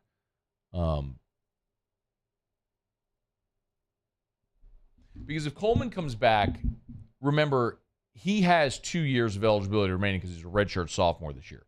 So Coleman could, in theory, return and still have leverage. The question is, if Javen Coleman returns, which it looks like he's going to at this point, the answer I just got was doubtful. But the deadline passed, so I don't know. I'm trying to get some clarification. So forgive me. I probably should have planned this segment for the 5 o'clock hour, so I could have given myself a little more lag to get these answers. But it looks like Javen Coleman is going to be returning to school. We'll see what that answer is. But a lefty who a year ago would have been your best left-handed arm, suffered the UCL injury, had Tommy John, returned midway point of this season, and it's fair to say that he never really returned to form this year. So if you get another offseason, a full offseason to rehab and strengthen and have hopefully a full season next year, the question becomes, could Javen Coleman become part of your rotation? I know a lot of people are asking about some of the transfers and who may still come in. Okay, this is interesting. So the deadline's passed, but it's possible that if a GM and an agent have an argument that they could still continue the negotiation. That's the word that I was literally just given. So still no word on Javen Coleman.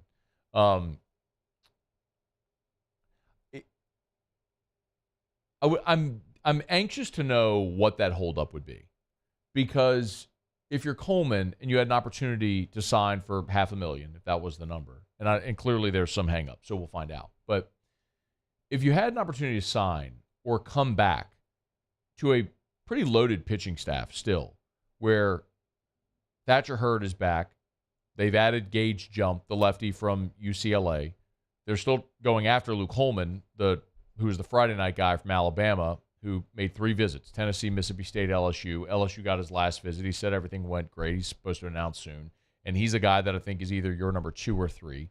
You had a Justin Lohr, the lefty from Xavier. And that's not even to discredit guys like Nate Ackenhausen, who showed you clearly he can extend by giving you 6 innings in Omaha the way he did. The guys who were part of the freshman class a year ago that we didn't see pitch, some of the guys due to injury, some of the guys were just sort of buried down the chart. And then the incoming class is just very crowded. So don't misunderstand me. I'm not ever saying pass on talent, because depth, as we saw this year with LSU at catcher, we saw the value of having all of those guys on the roster because you needed it. Brady Neal got hurt.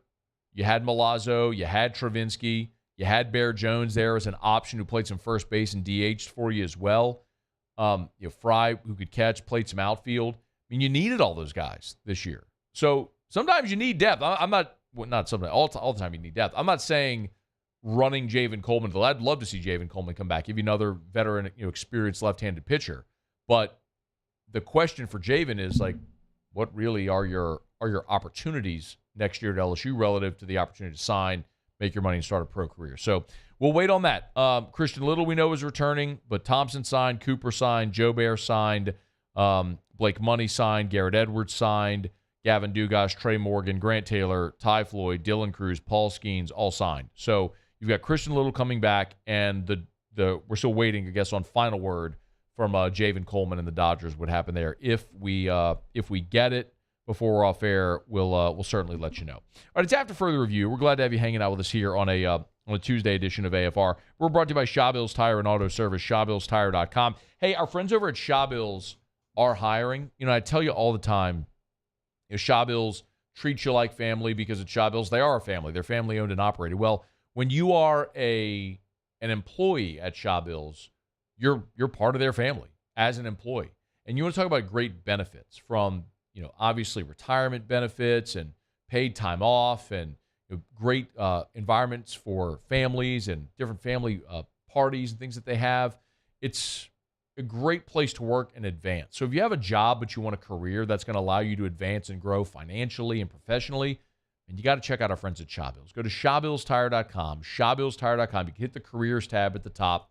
You can see the current positions that they have open, or you can apply online or in person at any of the Shabills locations. Whether you have experience in automotive service or not, Shabills wants to talk to you. ShaBillsTire.com. Remember, name brand tires at wholesale prices. It's Shabills, where we keep you rolling. All right, y'all. It's After Further Review. Oh, real quick. Of course, all these teams are heading to training camp right now. Did you see the Broncos helmet? Muse, I know you and I are both like nerdy uniform guys. Have you seen the white helmet the Broncos are going to wear? I saw it. All right, what do we think? Here it is for those who haven't seen it. If you're watching, here's a picture of it. You can catch it on Twitter or any social media. It's the old Denver logo, the light blue helmet logo from the Orange Crush days, except it's a white helmet, the orange D with the Bronco sort of up on its hind legs. And it's the navy blue. It's an orange D with a navy blue outline and then an orange and navy blue stripe down the center of the helmet. All right, what do we think about the helmet? I love the old school logo so much. I like it better on the blue helmet than I do the white. It's not bad. I just like it better on the blue. Which uniform they wear that with is going to matter too. So that's 100% the answer. And the white helmet is fine. In a vacuum, this is a clean look. It's very nice. They're wearing it with an all orange uniform. See, I don't hate that. I actually kind of like that. Orange jerseys, orange pants. It would be better if they wore it with an all navy uniform. All navy. That would look good too. Here's the problem with orange. And look, Calico, right? Yep. Orange is a gaudy color. Think about Florida's all orange. Pull up Florida's all orange uniform. Yeah, those are bad. You've seen them. I'm looking it up right now. Paul, see if you can find it, please. I want you to give me a picture of Florida's all orange uniforms. They're hideous. Florida's all orange uniforms are terrible. They wore them in Baton Rouge in the 2016 game after the hurricane. Man, I'm trying to find a picture of them so you can pull it up real quick. Anyway, all orange is gaudy. Florida's uniforms, when they wear the orange helmet, the blue jersey, the white pants, clean, traditional, classic, looks great. As a guy who went to a high school where orange is one of our colors, I'm telling you, orange uniform, all orange, not a good look. So I look at what there it is. Thank you. There's what Florida wore when they wore all orange. Now they had the orange helmet as well. right? But that's so bad. But this is a terrible look. When Florida went all orange, it was an absolutely hideous look. So imagine that basically with a white helmet. That's what the Broncos are going to be wearing. So the white helmet with an orange jersey and white pants could look good. Could look very good. Or if you wanted to go white helmet, navy jersey, navy pants, that could look good. You know, the Broncos wore in like the Terrell Davis era the all blues, blue helmet, blue jersey, blue pants. Now sometimes they wear the white pants, but we've seen that all blue look, and it's too much. Yes. And so the white helmet would be a nice offset. And I understand that most of you listening right now don't give a rat's about the Denver Broncos uniforms, but Musso and I are uniform nerds, self-admitted. For sure. Uniform nerds. I'm proud of it. And I am, I want to take a second to look at it. I think there's enough offset with both, though. The reason I like the navy. The idea of the black helmet is very good. They just missed the mark with all the little miniature fleur-de-lis on and then the tiny fleur-de-lis on the side. It's just the patterns on it. Like, they had a great idea. They just didn't execute it. That's the problem. And then they stuck it on the color rush uniform of all things. Awful decision. Make the helmet color match the gold of the colors. Like, what are we doing? This is so easy. It's not hard. You can do it now. You can have multiple helmets. Do it now. Love all the throwback uniforms that are coming in the NFL. Oilers, Seahawks, love it all. A lot of Oiler fans, a lot of people in Houston are completely triggered by the Titans wearing the Oilers uniform. Well, weren't they the Tennessee Oilers at one point for like a year? Wasn't that a thing? The first year before they rebranded the Titans, yes. But I thought you were talking about like long ago. No, the Houston franchise. But I just like. Are New Orleans fans triggered when the Jazz wear the old throwback Jazz uniforms? I don't think so. No? I mean, is it stupid that Utah has a team called the Jazz? Yes, absolutely. But I don't think anybody here's like just burning things whenever Utah wears throwback Jazz uniforms. I mean, it's what it is, man. It's the franchise. They own the rights to it. Whatever. That's what it is. Don't be mad at them. Get nostalgic with it. Okay, it's after further review. Let me knock out a quick break. We'll flip it and talk a little college football here. Big Ten Media Day starts tomorrow. We got a projected order finish, and it's good news for the Wolverines, although Jim Harbaugh could be facing a suspension. Why this is significant to you. We'll talk about that next. AFR. AFR is brought to you by Clegg's Nursery with 4 locations in the greater Baton Rouge area. Sigourney Airline, LA-16 in Denham, Mid-City on Donmore, and the Garden Center on Greenwell Springs. 4 locations. Remember, at every Clegg's location, they're also partnered with True Value Hardware Store. So whatever you would find at a True Value Hardware Store, you'll also find at Clegg's Nursery. I tell you every day to buy local, shop local. Remember this as well. We're in July in Louisiana. You go outside at night, there's mosquitoes and lots of them. The best product that I have found that takes care of mosquitoes affordably is the Aeon Mosquito Barrier. You don't need to remember that. Just go into any of the Clegg's locations and say, hey, what's the mosquito thing that Moscona talks about? They have it in one of those like end caps. You'll see it there. It's a box. It's a rectangular box, 2 tubes in it. You fill it up with water, shake it up, hang it on your property line. You're done with mosquitoes 90 days at a time. It's just $25. It's at Clegg's Nursery. Buy local, shop local, Clegg's Nursery. When is a taco more than just a taco? When it's Government Taco. Voted best tacos 3 years in a row by 225 Magazine, Government Taco puts the most delicious spin on tacos the capital area has ever seen. With creative combinations like the Magna Carrot, the Filibuster, or the Steak of the Union. Plus perfect tortilla chips paired with the best salsa and queso you've ever had. And happy hour every day from 3 to 6 p.m. and all day on Thursday. Government Taco, 5621 Government Street. There it is, the extra mile, on the border of expected and extraordinary for those willing to go further, like Vans customized for work or play, with safety and tech to keep you connected, supported by a 5-star sales, service, and finance team, and backed by the 1-star you know. So go the extra mile. It's never crowded, because so few have what it takes to go there. Mercedes-Benz Vans. Bayou Chrysler Dodge Jeep Ram has $10,500 off MSRP on all new 23 Ram 1500 Laramie trucks in stock. All with Bayou's 1 million mile warranty. The crew at Bayou Automotive is going to do right by you.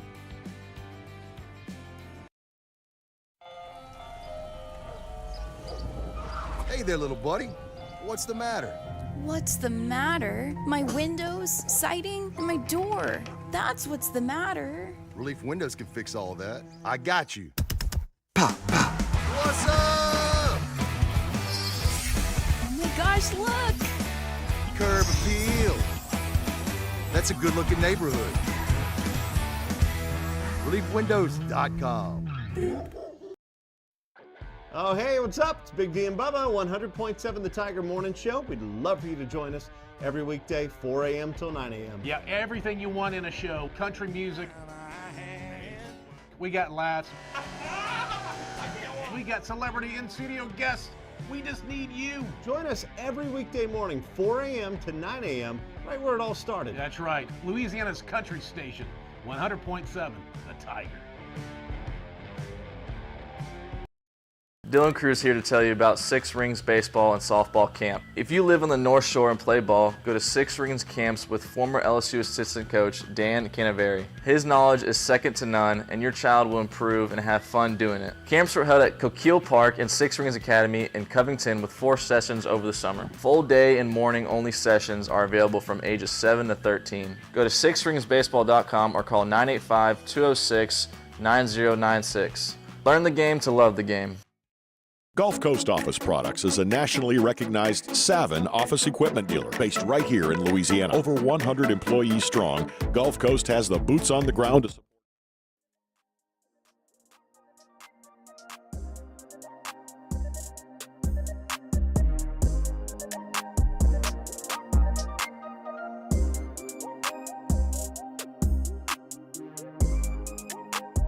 After further review with Matt Moscona.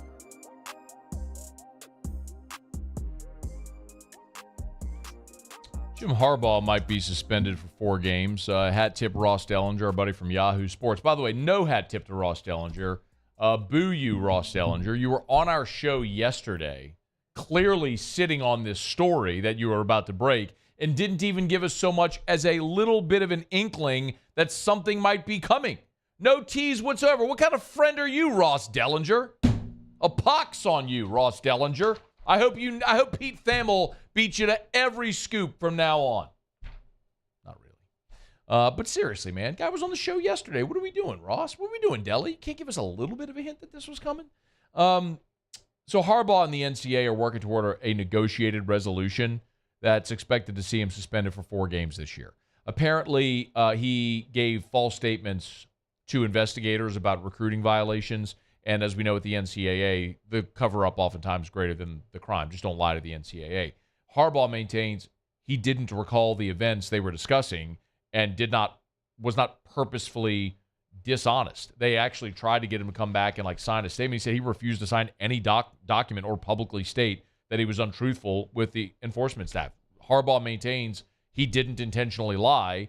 The enforcement staff has evidence to suggest to the contrary. So apparently what they're agreeing upon, which is going to be ratified, I guess, is a 4-game suspension for Harbaugh. For what it's worth, they open up with East Carolina, UNLV, Bowling Green, and then they host Rutgers. So Michigan opens with 4 straight home games. All of them, they're going to be heavy favorites. So this is going to be largely inconsequential for the University of Michigan. But it looks like Harbaugh is going to be suspended for 4 games to start the season.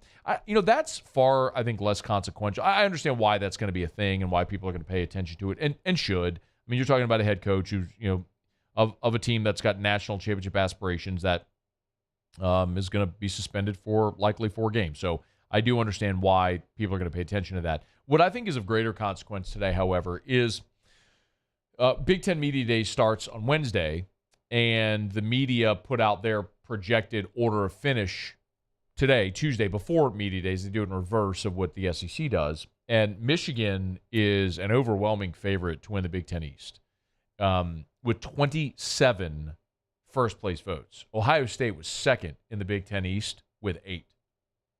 Penn State third, followed by Maryland, Michigan State, the aforementioned Rutgers Scarlet Knights, and then Indiana picked 7th there in the Big Ten East. So Michigan overwhelming favorite to win the Big Ten East ahead of Ohio State.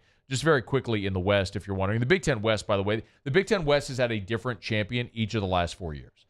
That's the crappy division that whoever wins is just going to go lose to either Michigan or Ohio State in the Big Ten championship game. But Wisconsin's favored to win it with 20 first-place votes. That'd be something. Year one under Luke Fickell. Iowa second with 16 first-place votes. Minnesota got 1 first-place vote. Then Illinois, Nebraska, Purdue, Northwestern. I understand why Nebraska is buried on that list, but I also know they got a hell of a good coach, and I certainly think that Matt Rule is going to exceed a lot of year one expectations there at Nebraska. But different story for a different day. I don't want to make this like a Big Ten conversation. I know largely you don't care about the Big Ten so much as how it affects you and your team and your school. So the reason I think that Michigan is relevant, of course, is because they made the last 2 playoffs. And I think the thing that stands out most to me when I see this, so Michigan favored not only to win the Big Ten East, but favored to win the Big Ten championship, is this transformation under Jim Harbaugh and how it speaks to patience that so many programs and so many athletic administrators lack. And I understand that in 2023, when you pay coaches $10 million a year in some cases or more, why it's hard to be patient. You expect results.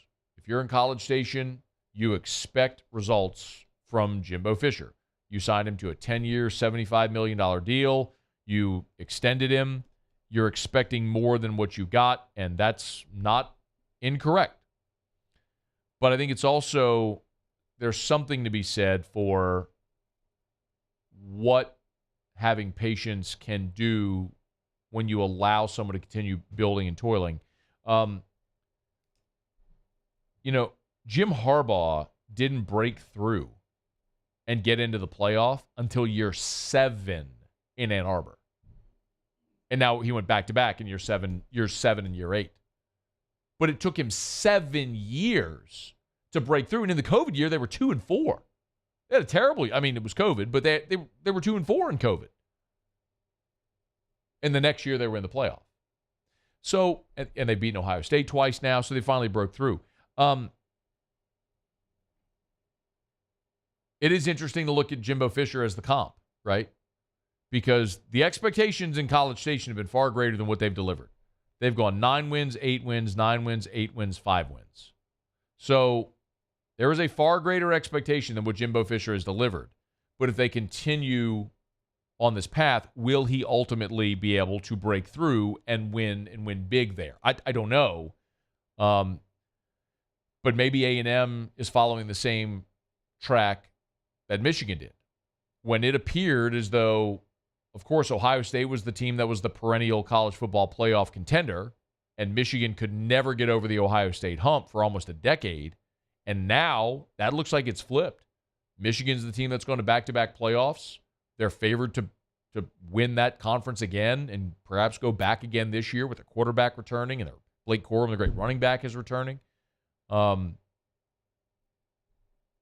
know it's not easy to be patient in the modern age of college football, but Michigan is being rewarded for their patience. I sure hope A&M isn't rewarded for theirs, but there's something to be said for it. And it's pretty incredible what Jim Harbaugh has been able to do in being patient and building those bricks and now having a pretty nice structure there in Ann Arbor that is really the program in the Big Ten now. All right, it's after further review. Michael Thomas is expected to be a full go at camp when the Saints hit the practice field on Wednesday. We'll talk about that in about 15 minutes from right now. We'll knock out a break. We'll come back. Muslav Tigers and the Pros. We're brought to you by Michelli Weighing and Measurement, Michelli.com, with 31 different offices across 11 different states. Of course, check out Michelli.com. That's the website. ISO 17025 accreditation is available over at Michelli.com.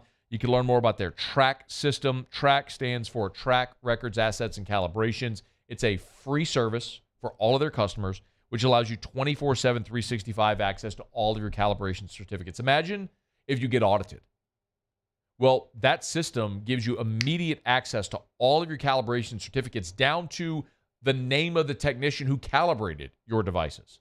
It's Michelli Weighing and Measurement. For 76 years in business, locally owned and operated, expanding from sea to shining sea. It's Michelli Weighing and Measurement. Michelli.com, Michelli.com. Okay, Muse will have Tigers in the Pros next. AFR. I'm Chris Nakamoto, and here's what I'm working on for my stories on WBRZ Channel 2 tonight. The town of Jackson shelled out thousands of dollars to settle lawsuits tied to the actions of a troubled police officer. He resigned last week after getting arrested for stalking in another parish. But despite years of causing problems, he managed to keep his job. The WBRZ investigative unit went searching for answers today. I'm Chris Nakamoto from WBRZ. Watch more tonight on WBRZ Channel 2. I've been doing business with Loomis for 25 years. They're dependable, trustworthy. It's just the attention to detail with our clients. Our folks have years and years of experience. They're highly trained professionals, but many companies have that asset. What I'd like to think makes Luba a bit different is that we use those talents in a way that truly is dedicated to serving the needs of the folks who depend on us. Electricity is all around us, and our families depend on it.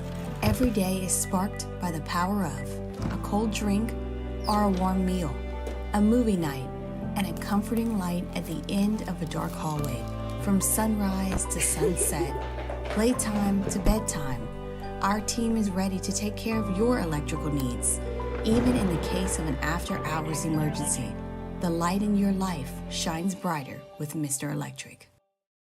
When is a taco more than just a taco? When it's Government Taco. Voted best tacos 3 years in a row by 225 Magazine, Government Taco puts the most delicious spin on tacos the capital area has ever seen. With creative combinations like the Magna Carrot, the Filibuster, or the Steak of the Union. Plus perfect tortilla chips paired with the best salsa and queso you've ever had. And happy hour every day from 3 to 6 p.m. and all day on Thursday. Government Taco, 5621 Government Street. Follow us on Twitter at 1045ESPN to cast your vote in the Citizens Bank and Trust Poll of the Day. Vote daily inside Off the Bench, live at lunch on Palmer. And after further review, Citizens Bank and Trust brings you the Poll of the Day via Twitter at 1045ESPN.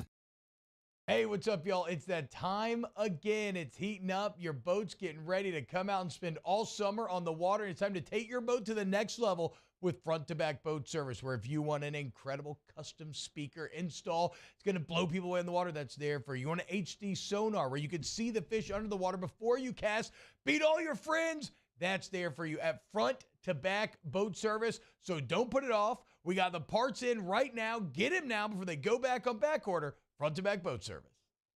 Hello, Samantha, dear, I hope you're feeling fine. And it won't be long until I'm with you all the time. But until then, I spend my money up right down on my last dime. Come on, in Baton Rouge.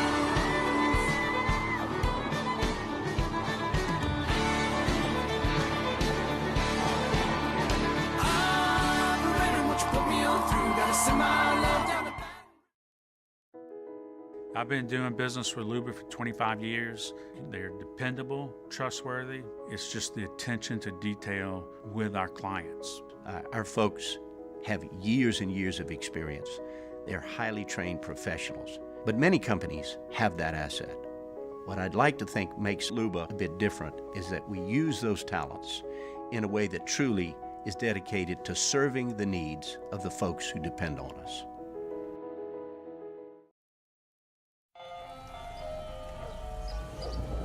Hey there, little buddy. What's the matter? What's the matter? My windows, siding.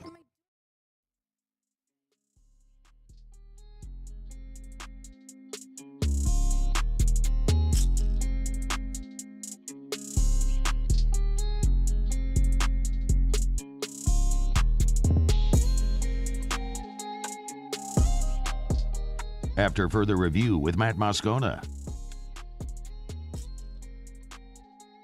All right, wrapping up hour number 2. Darry Beckwith will be with us in 25 minutes from right now. I want to talk about Harold Perkins switching positions and how seamless we should expect that to be. Right now, though, Musso has Tigers in the pros. Tigers in the pros. They still bleed purple and gold. They're just really rich now. Presented by Lee Michaels Fine Jewelry. Lee Michaels Fine Jewelry, where Baton Rouge gets engaged. All right, there's training camps get set to open all around the league. There's also guys being signed in free agency and still a few signing their rookie deals out of the draft. Today, B.J. Ojulari signed his rookie deal with the Arizona Cardinals. Of course, B.J. taken 41st overall this past April in the draft. It's a 4-year deal worth $8.5 million. He will get his career started in Arizona this fall. Guys who are already in the league, and I just exit out of both of them. Let me pull those back up. It's not how that's supposed to go. Deshaun Bowers, who we'll start with, he signed with the New York Giants earlier today. Bauer, of course, 28 years old, spent last season with the Vegas Raiders, has also spent time with the Vikings and the Patriots, served mostly as a backup, but has contributed on special teams. He will need to earn a spot with the G-Men. Danielle Hunter, of course, you remember the offseason that has been for Danielle Hunter. A little bit of a contract dispute. He's heading into the final year of his deal, would like a new one, sat out mandatory minicamp, thought he could have been traded, has shown up to Vikings camp today rather than face the daily $50,000 fines.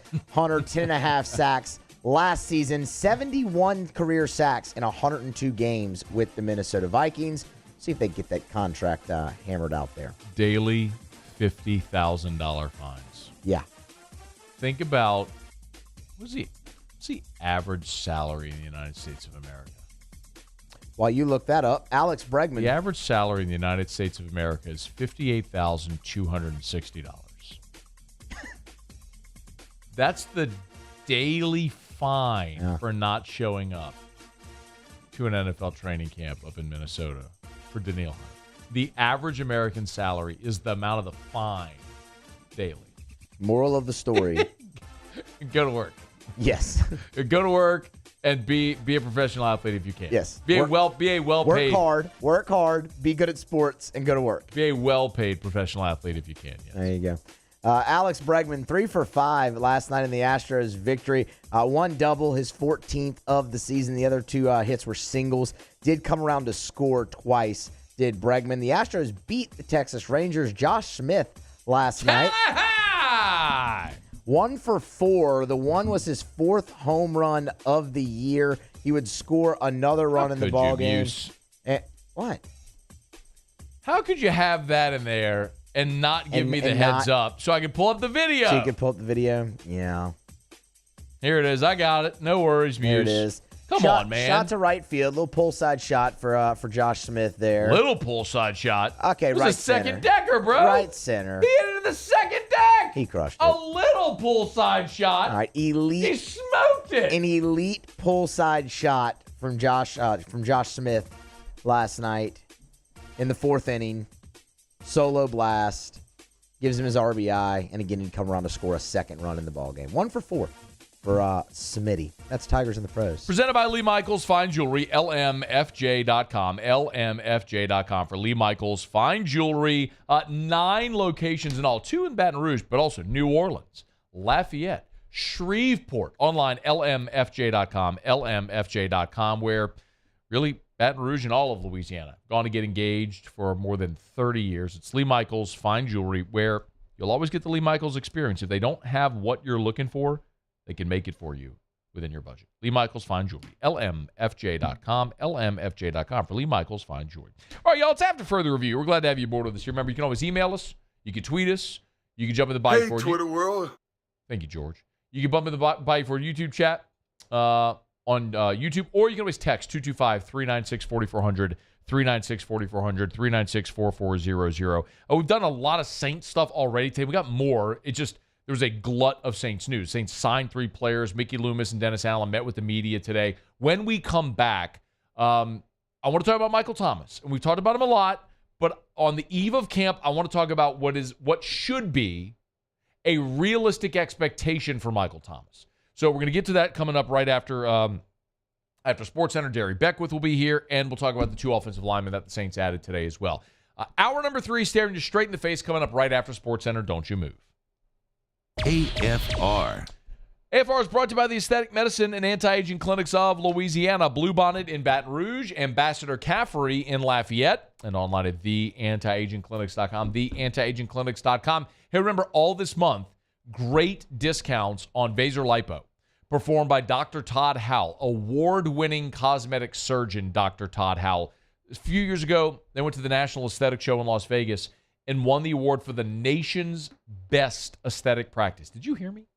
The nation's best aesthetic practice right here in Baton Rouge and Lafayette. It's the Aesthetic Medicine and Anti-Aging Clinics of Louisiana. Deep discounts on Vaser Lipo. It's the before and after pictures are insane. Like, people literally go and they come out with abs. Minimally invasive, minimal downtime. Learn more. TheAntiAgingClinics.com or give them a buzz. 753-1234. 753-1234. 753-1234 or TheAntiAgingClinics.com. Bayou Ford has $8,000 off MSRP, plus 1.9% financing on new 23 Ford F-150 XLT trucks, along with Bayou Ford's 1 million mile warranty. The crew at Bayou Ford is going to do right by you. It was a humid day, barefoot children play, looking for that summer shade. Time just slips away. Oh, Louisiana, some kind of hold on me. Like cypress stumps, your roots are planted deep inside of me. There it is, the extra mile, on the border of expected and extraordinary, for those willing to go further, like Vans customized for work or play, with safety and tech to keep you connected, supported by a 5-star sales, service, and finance team, and backed by the 1-star you know. So go the extra mile. It's never crowded, because so few have what it takes to go there. Mercedes-Benz Vans. Dylan Cruz here to tell you about Six Rings Baseball and Softball Camp. If you live on the North Shore and play ball, go to Six Rings Camps with former LSU assistant coach Dan Canaveri. His knowledge is second to none, and your child will improve and have fun doing it. Camps were held at Coquille Park and Six Rings Academy in Covington with 4 sessions over the summer. Full day and morning only sessions are available from ages 7 to 13. Go to sixringsbaseball.com or call 985-206-9096. Learn the game to love the game. Gulf Coast Office Products is a nationally recognized Savin office equipment dealer based right here in Louisiana. Over 100 employees strong, Gulf Coast has the boots on the ground to support all vertical markets, from education, engineering, legal, and finance. With the latest in office technology, from desktop to production segment units, Gulf Coast and Savin have the perfect fit for you. Call 225-756-2644. That's 756-2644 for Gulf Coast Office Products. When is a taco more than just a taco? When it's Government Taco. Voted best tacos 3 years in a row by 225 Magazine, Government Taco puts the most delicious spin on tacos the capital area has ever seen. With creative combinations like the Magna Carrot, the Filibuster, or the Steak of the Union. Plus perfect tortilla chips paired with the best salsa and queso you've ever had. And happy hour every day from 3 to 6 p.m. and all day on Thursday. Government Taco, 5621 Government Street.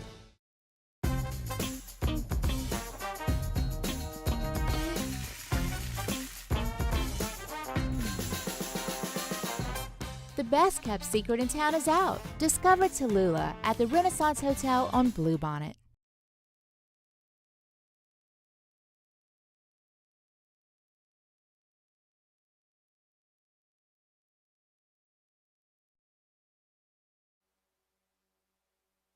This is SportsCenter. I'm Christine Lisi. Bronny James, the 18-year-old son of Lakers superstar LeBron James, is hospitalized in stable condition a day after going into cardiac arrest during a USC basketball practice. He's out of the ICU.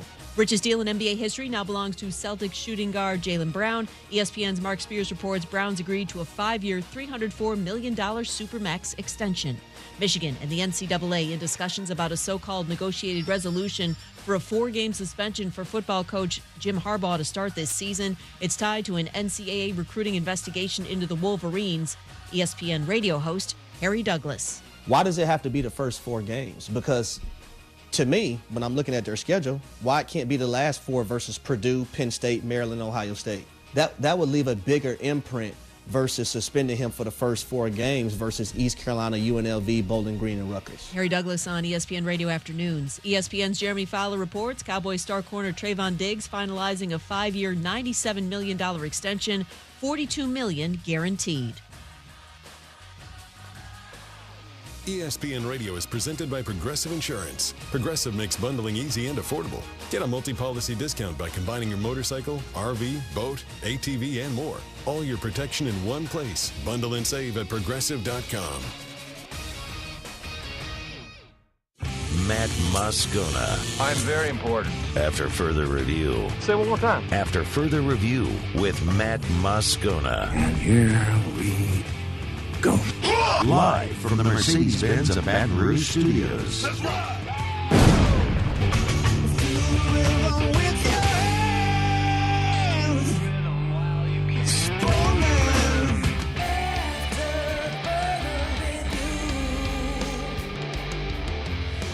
Hour 3, off we go. Welcome aboard. Glad you're with us. It's AFR. I'm Matt. Love you, Matt. Paul O'Neill. They're chanting Paul O'Neill's name. Musso. And Mr. Toby Tomplay.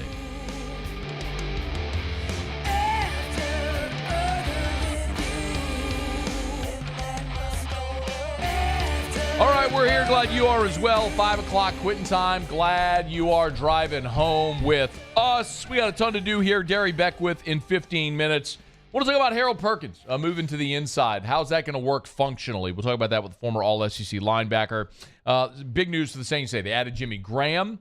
Opened up the show with that. Got my take on all of our socials if you want to check it out on the AFR YouTube channel, all those places you can get it. And also, the Saints added 2 offensive linemen today. Want to get to that at the bottom of this hour. So a lot to do.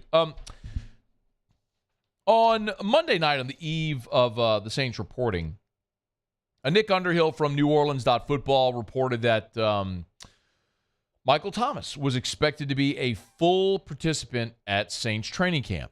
And today, when both Dennis Allen and Mickey Loomis met with the media, they said just that. First, here was Dennis Allen on their star wide receiver.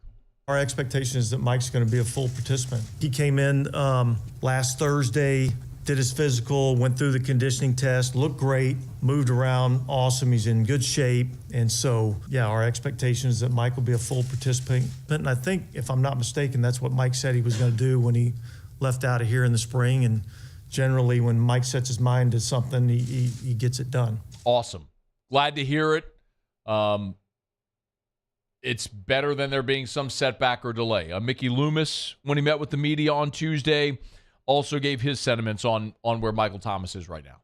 I feel really good about Mike, where Mike's at physically, and I know where he's always been at in terms of his ability and his competitiveness and his desire to be out there. So that's never been in question. It's just, hey, can we get over these injuries and can we get his health back to the point where he can do what Mike does? And I think that's where he's at right now. And listen, we'll find out in the next few weeks. I think he feels good. You guys will be able to talk with him at some point, and I think we feel good about it.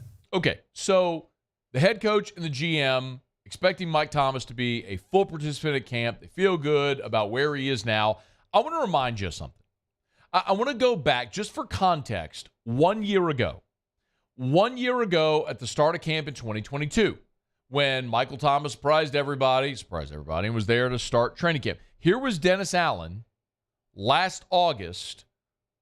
So this was later in camp, but here was Dennis Allen last August with talking about Michael Thomas.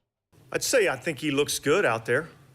You know, he looks like he's rounding back into form like he was prior to the injury. certainly there's still a progression that we're going through with that player, but he's incorporated himself into some team drills. You see some physical contact happening out there, and he continues to line up again. So, yeah, I like where he's at. You liked where he was. Here's Michael Thomas last year at the start of training camp. Once the Saints offered me, my second deal after my rookie contract, that was an agreement to be out here to add value to this team, to keep the Saints, hanging banners and competing for championships. And I have a big role on this team, so to not be out there and add that value, whenever you get your second chance, I always told myself, and whenever I got back out there, take full advantage of it and find a way to always get back. So, more importantly than that, it's the fact that a year ago, we're having the same conversation. We're having the same conversation a year ago about Michael Thomas, which was he's healthy, get out there, optimistic, right? Optimism was abounding last year. Thomas had missed an entire season, but he had rehabilitated from the ankle injury that cost him the bulk of the 2020 season. For the bulk of the 2021 season, and then he was out there the ankle injury cost him the bulk of 2020. He missed all of 2021, as we saw, and then was there getting ready for 2022, and people were optimistic about it, and 3 games into the season, he's injured and misses the rest of the year. So, I don't mean for this to be I don't mean for this to be a negative take on Michael Thomas. I'm not trying to, this isn't pessimistic. It's just skeptical. I'm not pessimistic about Michael Thomas. I'm just skeptical. When you've played 10 games over 3 seasons, you missed the entire 2021 season. God bless, Mike Thomas tried to play through it in 2020. He was hurt. He worked his behind off to get back on the field late, and he wasn't himself. But he tried. We all know the story. Disagreement about the injury, how to rehab it, should they do surgery, and it ends up costing him his whole 2021 season. That sucked. Didn't have to happen, but it did. And after all that, he comes back last year and plays in 3 games. So when you've had him for 10 games over 3 years, I'm just going to be skeptical. I don't care. I'm happy that Michael Thomas is going to be there for the first day of camp. I'm glad he's out there right now and he's ready to go and he passes physical. That's better than the alternative, which is he ain't out there. So yeah, I'm very glad that Michael Thomas is out there at the start of camp. But I also don't care that he's there at the start of camp. The only thing I care about is whether or not Michael Thomas is going to play a full season. And we're not going to get that answer today, or a week from now, or a month from now, or 2 months from now, or 3 months from now. We're only going to get that answer when the season ends, so hopefully in February, and we can look back on the season and see what Michael Thomas did. What I will say is what I've said all along about what is I believe is a realistic ceiling. A realistic ceiling. I'm not telling you this is how his season's going to go. What I'm telling you is I think this is everything goes great for Michael Thomas. This is what you can expect this year for that player. At this point in his career where he's 30 and he's pushing 30, and we're looking around going, all right, well, what's realistic for Thomas? I think you look back to his rookie season. In his rookie year, he started 12 times. He played in 15 games. He had 92 catches for 1,137 yards and 9 touchdowns. That is a ceiling for Michael Thomas. He's not getting back to the guy in 2019 who had 149 catches for 1,700 yards. He's not going to be the guy who was in 2018, the year of the Nola no-call, when he had 125 catches for 1,400 yards. As a rookie, he had 1,100, then he went to 1,200, then he went to 1,400, then he went to 1,700. Incredible start to his career. And then we've seen what's happened the last 3 years. I believe Michael Thomas's ceiling this season is what he did in his rookie year. If Michael Thomas approaches 100 catches and eclipses 1,000 yards, that is an absolute, unequivocal win for Michael Thomas and for the New Orleans Saints. A guy that you fed him $100 million and he earned that contract. And in the first, people forget, he didn't get the contract after the record season. He got it after 2018. His first year on the record contract was when he was the NFL's Offensive Player of the Year. And then the injuries came. But for a guy making that contract with the last 3 years going the way they have, I think the absolute ceiling for Michael Thomas is look at his stat line his rookie year. 92 catches, 1,100 yards, 9 touchdowns. You get that from Michael Thomas, you're doing backflips. Realistically, it's probably half that. You asked me today, Matt, what does Michael Thomas do? 50 catches, 600 yards, 4 touchdowns. That's probably what I think he does this year. I'd love to be dead wrong. I hope he approaches or eclipses that ceiling. But after 3 years, you're right to be skeptical. It doesn't make you a hater. It doesn't make you a cynic. It's justified skepticism. I've got a 3-year sample that suggests it. Glad he'll be out there at practice on Wednesday. I also don't care. I want him to be out there in Week 18. All right, it's after further review. Quick break. Darry Beckwith will join us next. We'll talk about Harold Perkins. It's AFR. AFR. AFR is brought to you by Hydco Roofing, HydcoRoofing.com. Had a great call earlier today with our Hydco team, and we are seeing so many homeowners who have gone through some of these storms lately. The hail in West Baton Rouge, the awful weather in Zachary, the river region, down the bayou, New Orleans, Lafayette. We are seeing so many homeowners who have called their insurance company. They've had the adjuster come out. You've gotten your paperwork, your scope of work from your insurance company. Probably even have the check from the insurance company to pay for your roof. Give us a call. If you're at that step already, we got materials, we got crews. You could have a new roof in a couple days. Literally, it's that easy. Do business with someone you know. That's me. That's Ryan Terrier. That's Richard Tilley. We're a locally owned company. Hydco Roofing is. It's been around Louisiana, serving all of Louisiana for more than 20 years, and will be here for 20 more and beyond that. Do business with someone you know. Hydco Roofing, and online at hydcoroofing.com. There it is, the extra mile, on the border of expected and extraordinary, for those willing to go further, like Vans customized for work or play, with safety and tech to keep you connected, supported by a 5-star sales, service, and finance team, and backed by the 1-star you know. So go the extra mile. It's never crowded, because so few have what it takes to go there. Mercedes-Benz Vans. Dylan Cruz here to tell you about Six Rings Baseball and Softball Camp. If you live on the North Shore and play ball, go to Six Rings Camps with former LSU assistant coach Dan Canaveri. His knowledge is second to none, and your child will improve and have fun doing it. Camps were held at Coquille Park and Six Rings Academy in Covington with 4 sessions over the summer. Full day and morning only sessions are available from ages 7 to 13. Go to sixringsbaseball.com or call 985-206-9096. Learn the game to love the game.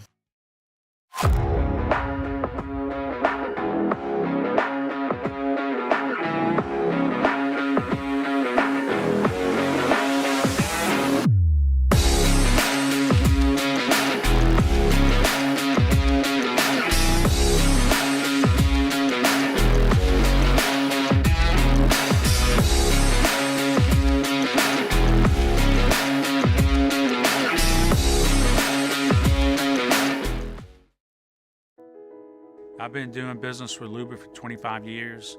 They're dependable, trustworthy. It's just the attention to detail with our clients. Our folks have years and years of experience. They're highly trained professionals, but many companies have that asset.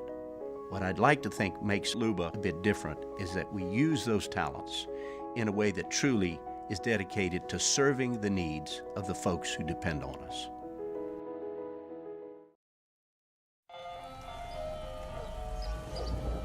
Hey there, little buddy. What's the matter? What's the matter? My windows, siding, and my door. That's what's the matter. Relief Windows can fix all of that. I got you. Pop, pop. What's up? Oh my gosh, look! Curb appeal. That's a good-looking neighborhood. ReliefWindows.com. There it is, the extra mile. On the border of expected and extraordinary for those willing to go further. Like Vans customized for work or play. With safety and tech to keep you connected. Supported by a 5-star sales, service, and finance team. And backed by the 1-star you know. So go the extra mile. It's never crowded because so few have.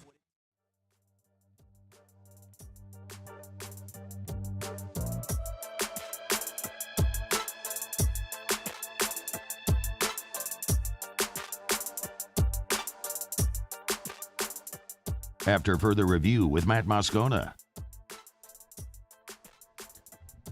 Couldn't do an interview at SEC Football Media Days without somebody asking about Harold Perkins. The guy's outstanding. We saw it in his freshman season. Freshman All-America, worthy of all of the honors and accolades he's gotten. But it's interesting because he's moving positions this year. Not exclusively, but it is going to be different. So before the Tigers hit the practice field, I wanted to ask a former great inside linebacker at LSU what Harold Perkins is up against moving positions. Darry Beckwith, two-time All-SEC linebacker, started 34 times, was a national championship, and in 2007 was a team captain. I mean, guys just was an awesome player in the SEC for a long time. He's good friends, great resource. So we welcome Darry back to the show. How are you, man?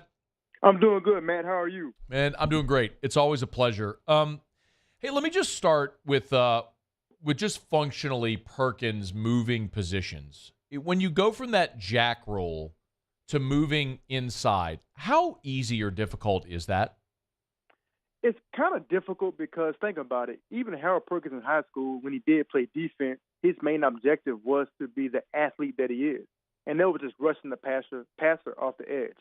Same way last year, they used him as an athlete, whether he spied a quarterback, whether he did stunts off the edge, whether he just rushed the passer.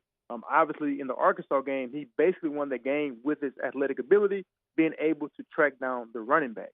Now, when you're on the line of scrimmage, it's a little bit different because you don't have to read as many keys.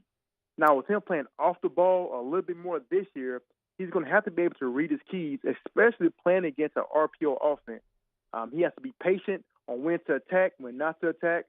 He would have to be able to read the triangle, what we call the guard, tackle, and the running back. So it would be a little bit different, but I don't think it's going to be too difficult for a player like Harold Perkins. I think he will be able to catch on fast. I mean, you talked about the kid's accolades on the field, but he's also an academic all-SEC performer as well. So for him learning the defense and catching on, it's not going to be a problem. And when you called me today, I actually went and watched some film on Harold Perkins.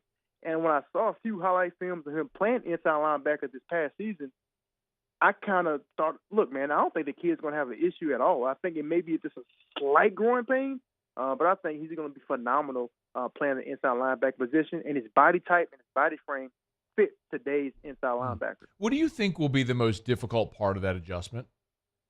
Pass coverage.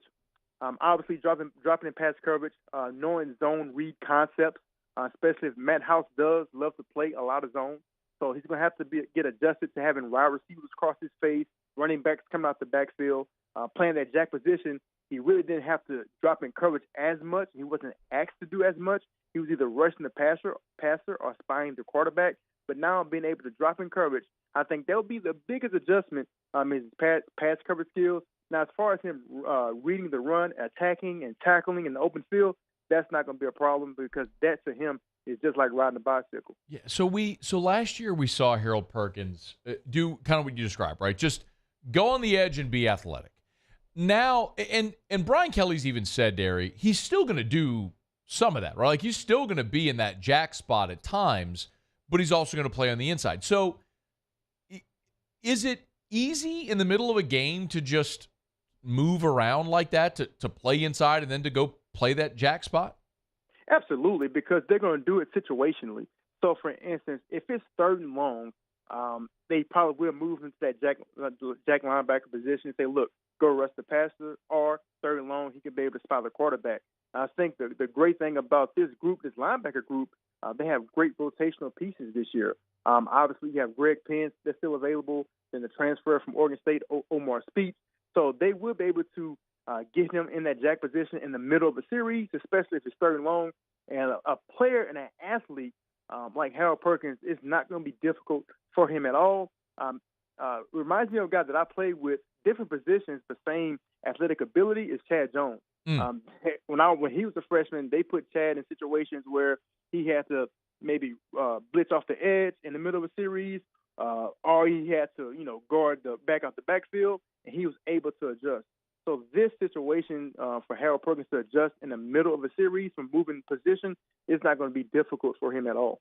Former LSU All-SEC linebacker Darry Beckwith is with us, 2007 national champ. Guy was a Butkus finalist. Great guy to talk about if we're talking about linebackers here. Kind of talking about Harold Perkins moving positions to the inside. So what about having a guy like Omar Spates, who's going into his fifth year, his fourth as a starter in college football? What does it look like with those two guys on the field at the same time? I think it's going to look really great. You're talking about a guy like Omar Spates, who has over 300 tackles in his college career. Anytime that a linebacker is that active, has that many tackles, I don't care what league he comes from, whether he played in a Division II or Division I, it doesn't matter. So you one thing you know about him, he has a nose for the football. So he's going to be one that I think is going to probably make a lot of the calls, get the defense lined up because of his experience. With Harold Perkins moving off the ball, you don't want to have Harold Perkins in position to make a lot of calls and get people lined up. Not saying that he can do it, but you have a guy like Omar who has that experience, 4 years of experience of playing the inside linebacker position, making calls, getting people in position. So I think he's going to be a little more vocal, getting guys lined up, and I think that they're going to have a great 1-2 tandem in the SEC and also in the country. Darry, do you think LSU's got enough bodies there with Perkins playing inside for the first time? Spates is obviously great. But then you've got guys like West Weeks and Greg Penn, who played a good bit sort of in a rotation role last year. Like, do you think they've got enough there at linebacker? I do think they have enough. Look, I know the game has changed, and a lot of times they do rotate players because of these hurry-up offenses. But if you can, I believe they can still go too deep at the inside linebacker position, and that's what you want. You want to be able to go too deep. If you have Omar Speed, you have Harold Perkins, then you have Greg Penn and West Weeks backing them up. You want to be able to have too deep. Now, I think they do have that. And look out for a kid, Whit Weeks, which is West Weeks' younger brother. Obviously, he's going to be a freshman this year. Kind of has that same frame of Harold Perkins coming in, a 4'4" guy, played running back in high school. Look for him to kind of play a similar role on what Harold Perkins did last year, because a guy that athletic you cannot keep off the field. So I look for Whit Weeks to have some type of impact on this defense this year as well. Yeah, man, they like Whit Weeks a lot. He's going to be a really good player in time. I'm going to be very interested to see if he carves out a role in this defense. And then I wanted to ask also about Matt House, who, is the linebackers coach, right? So he's the DC, but also the linebackers coach.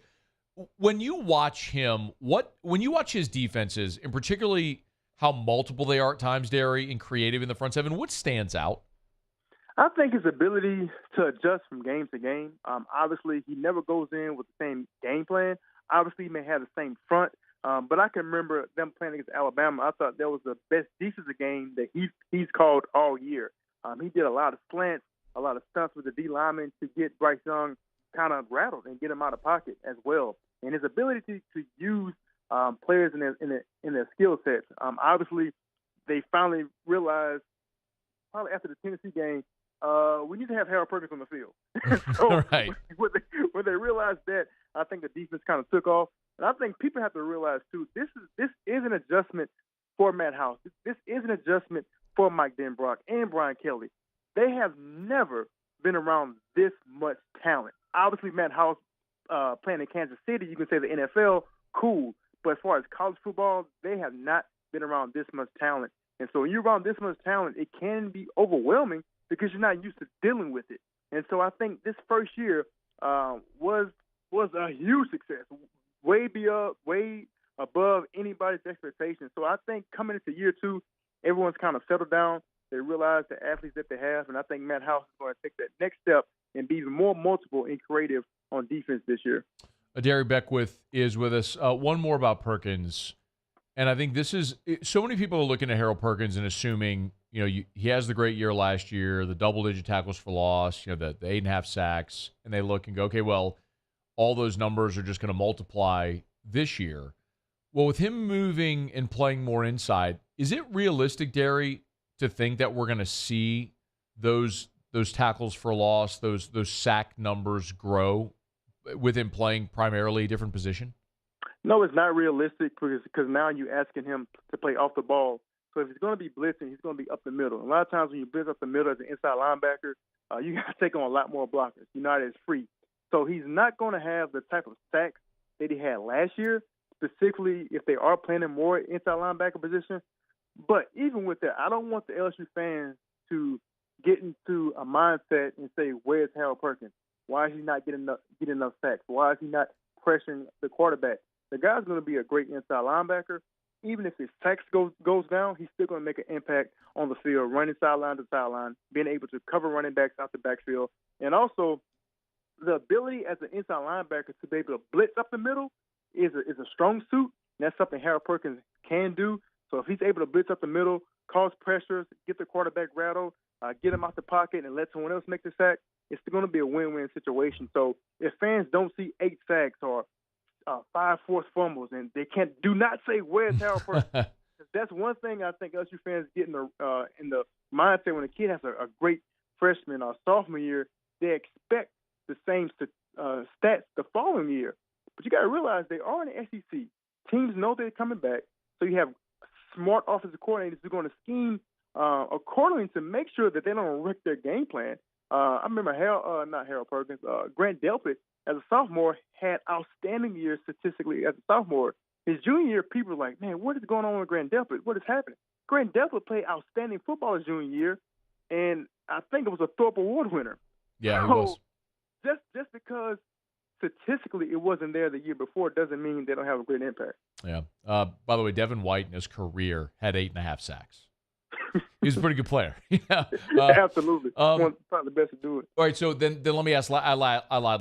Last one then. So the argument can be made: rushing the passer is as important as anything in the modern day of football. When you have someone that's so elite at it, like Harold Perkins, is it worth moving him out of that role to play him inside, or is he more valuable playing that jack spot? Now, everything I just said about him being able to play linebacker and the adjustments that he's going to be able to make, and I think he's going to be extremely successful playing inside linebacker. Personally, Matt, I think he's more valuable at the jack linebacker position. Okay. The reason I say that is because obviously, if you look last year, he literally won the Arkansas game. He won the Arkansas game. Look in the NFL, the guys that get paid most on defense are edge rushers and defensive backs, because you got to be able to sack the quarterback. You got to be able to stop the quarterback from throwing the football.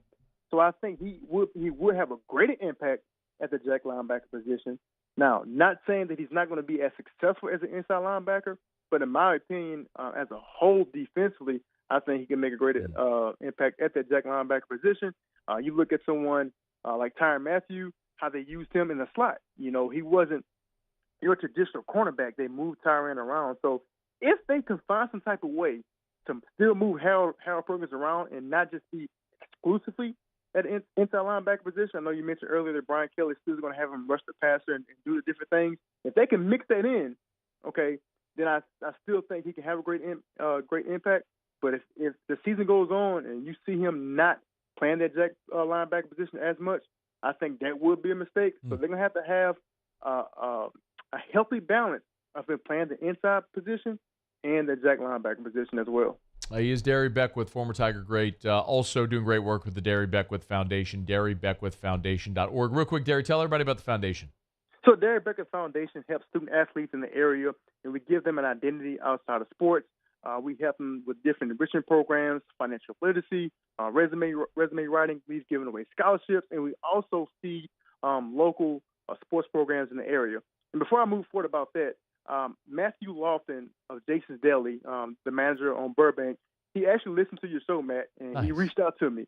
And Matthew Lofton and Jason's Deli has been tremendous sponsors for our organization. He's probably helped us feed over probably 300 kids in our area. So Matthew Lofton has done an awesome job at Jason's Deli off of Burbank. And right now we currently have a fundraiser going on our social media page at Instagram, Darry Beckwith Foundation, trying to raise $5,000 to continue to give away scholarships, open up savings accounts for our members. So we want to let kids know, look, you can be just as successful without sports. DarryBeckwithFoundation.org. That's awesome, man. Local businesses, if you want to get involved, man, great opportunity to do so to help kids. DarryBeckwithFoundation.org, DarryBeckwithFoundation.org, and on Instagram as well. Beast, it's always good to talk, man. We'll see you soon. Matt, sounds good. Appreciate you for having me. All right, man. We'll talk later. That's Darry Beckwith. It's after further review. Let me knock out a quick break. We talked tons of Saints today. One thing we haven't talked about yet are the 2 offensive linemen they added on, because, obviously adding Jimmy Graham today took so much of the headlines. But I want to talk about the 2 offensive linemen that they added, Trey Turner and another one today. We'll get to that when we continue. It's AFR. AFR. Brought to you by River City's 1 Hour Air, where they're always on time or you don't pay a dime. 752-0001. 752-0001. Call River City's 1 Hour Air if you have any issues at all, and your experience will be like Amanda McKee's experience, who said in this 5-star review, Olin Nakan was professional, timely, very knowledgeable in his field. He made the situation easier by explaining things in terms we could understand and communicating what would be best moving forward in reference to the actual repairs. The repairs are fixed promptly. We will definitely use River City's 1 Hour Air for all our repairs in the future. It's River City's 1 Hour Air, 752-0001, 752-0001. You want your AC repairs done right? You want them done timely, affordably? It's River City's 1 Hour Air. Give them a buzz today, 752-0001, 752-0001, or 1hourbr.com.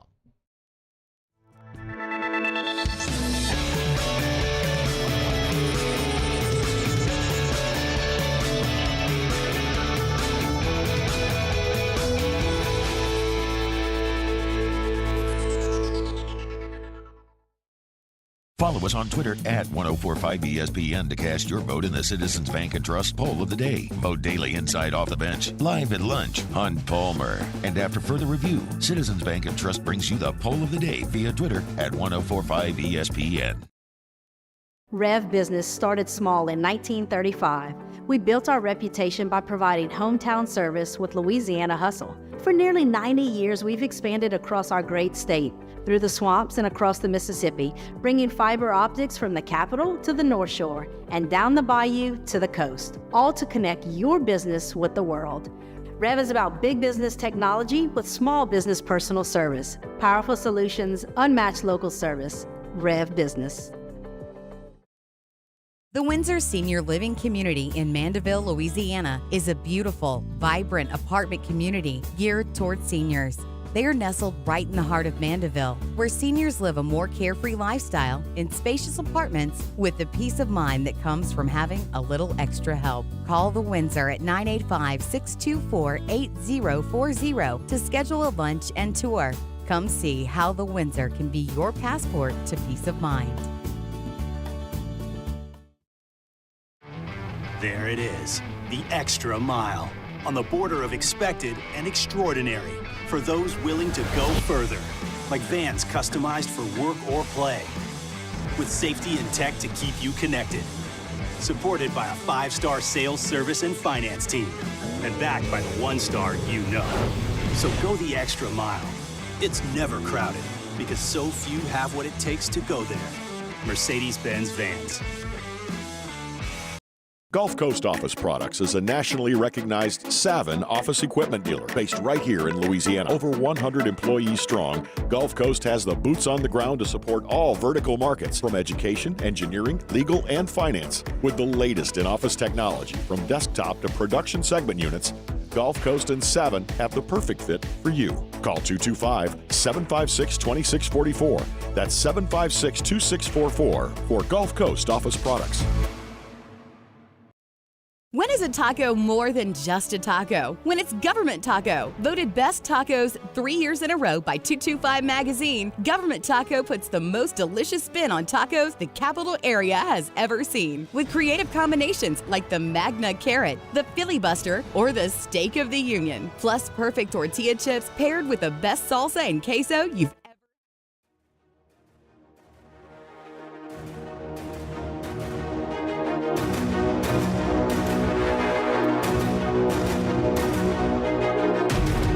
Failure happens to us all, but it's how champions evolve. The only thing that matters. After further review with Matt Moscona.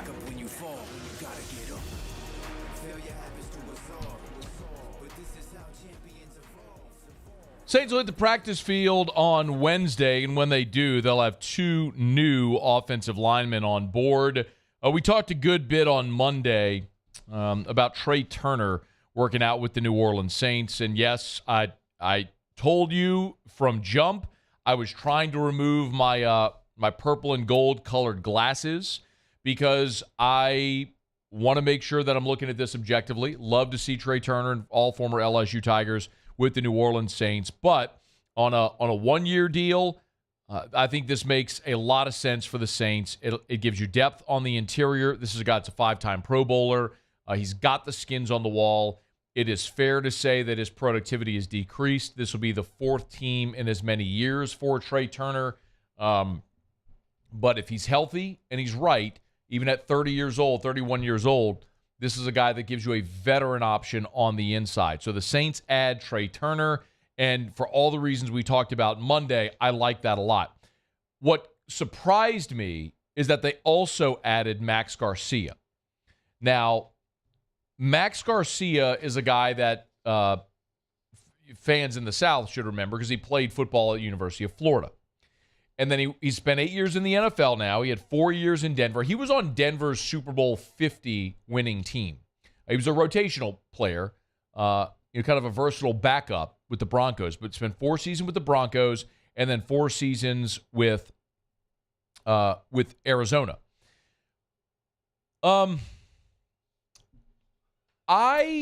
Here's the thing that's intriguing about Garcia. Garcia's versatility is what is the most intriguing piece. He has played both guard spots and the center spot in his career, in both Denver and in Arizona. This is a guy that has logged almost 3,000 snaps in his career at left guard, this is according to Pro Football Focus. Just under 1,000 reps at right guard and about 300 reps at center. So he's played 3 interior spots in the NFL. He was a 4th-round pick by Denver out of Florida. And I mostly just love that the Saints are adding players on the interior. Now, yes, I wish they were getting younger. I wish the Saints were adding younger players on the interior, not guys that have been in the league for 8 years and guys that are in their 30s. But I do love that they're adding experienced, talented, veteran guys to push underperforming players. That is a great thing. To bring in veteran guys to push Cesar Ruiz and Andres Pete is a great thing. And if those 2 guys win jobs, awesome.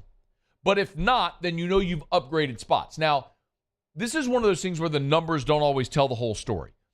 The Saints last year were 19th in the NFL in rushing offense. They were not great.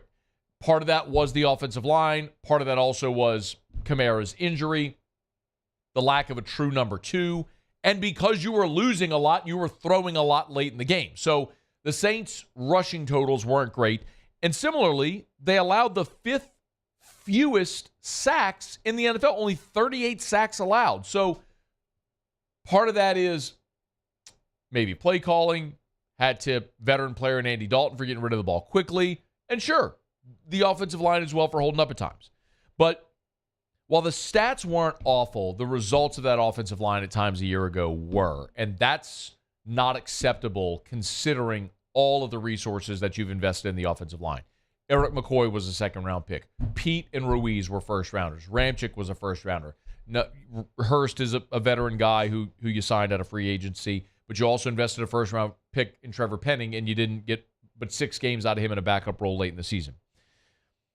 The other thing I will say why I really like adding both Trey Turner and Max Garcia is that Andrus Peat, throughout his career, has not been a reliable player. He has never played a full season in the NFL. Since he showed up in 2015, he has never played a full season.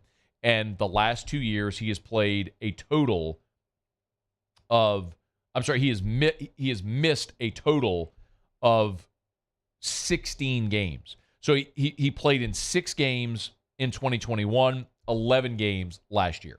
So he's played a total of 17 games the last 2 years.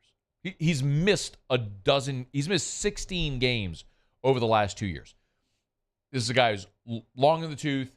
He's at the end of his career, nearing the end of his career, certainly nearing the end of his time in New Orleans. He hasn't been durable at all during his career. The last 2 years, it's gotten even worse. And so the question is, if something happens to Andrus Peat again, is Calvin Throckmorton your answer? You drafted Nick Saldiveri in round 4, but he's starting training camp on PUP. So what do you do? Well, you bring in guys that are veteran, that have experience, that have, in the case of Trey Turner, who's made Pro Bowls. In the case of Max Garcia, a guy that's played multiple spots. Here's something else to consider with Garcia. When you look at Max Garcia, he's played 8 seasons, played 105 games. He started 59 of them. So this guy's played a ton of football.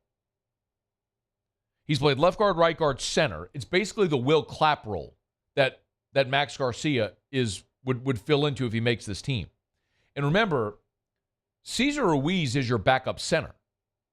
So if something were to happen, let's say hypothetically, to Eric McCoy, like he did a couple of years ago, you'd have to move Ruiz to center, which means now your center and your right guard spots are playing backups. Well, if you have Garcia now, he can just slide into the center spot. That's why he's super valuable there. You only affect one position instead of multiple. Now, he's got to make the team, and I don't know that he will. Usually, you're going to have your starting 5 and a rotational guy that can play tackle and a rotational guy that can play on the interior. And then maybe an 8th offensive lineman if you need a center. But let's assume you've got your 5. Trevor Penning is 6. Is Throckmorton 7, or do you see these 2 guys win jobs? Does Saldiveri make the team, or does he start the season on PUP and then ultimately go to IR? I don't know. I'm just throwing out scenarios. But competition from experienced, accomplished veteran players to push underperforming young players is always a good thing. In the NFL, you are never staying the same. You are getting better or you are getting worse. And adding these 2 guys, if nothing else, gives you options on the interior of that offensive line, which you need. So Trey Turner and Max Garcia added to the Saints roster. Dennis Allen was asked about, when he met with reporters on Tuesday, was asked about bringing Trey Turner on board and the decision to sign him. This is not a health. He's a big physical, offensive guard. I think that's probably the number one quality that you see in him is just the physicality that he plays with. And, we've had some good battles against him in the past and feel like he's a good fit for what we want to be able to do offensively. And he was asked also if this was because of Pete's health and Ruiz at times as well. This is not a health-related, signing. This is a signing where we felt like there's a veteran player that we can bring in, put into the mix, and then let's see how the competition plays out. I love it. Nothing's guaranteed, but see how it plays out. But you have to consider the fact that these guys on your offensive line have been injury prone. And maybe it's a scenario where you cut Trey Turner and nobody picks him up. And then in week 2, Andrus Peat, stubs a toe. Well, who do you call? The guy that was with you in camp. I like it. All right. Saints at the practice field on Wednesday. All right, it's After Further Review.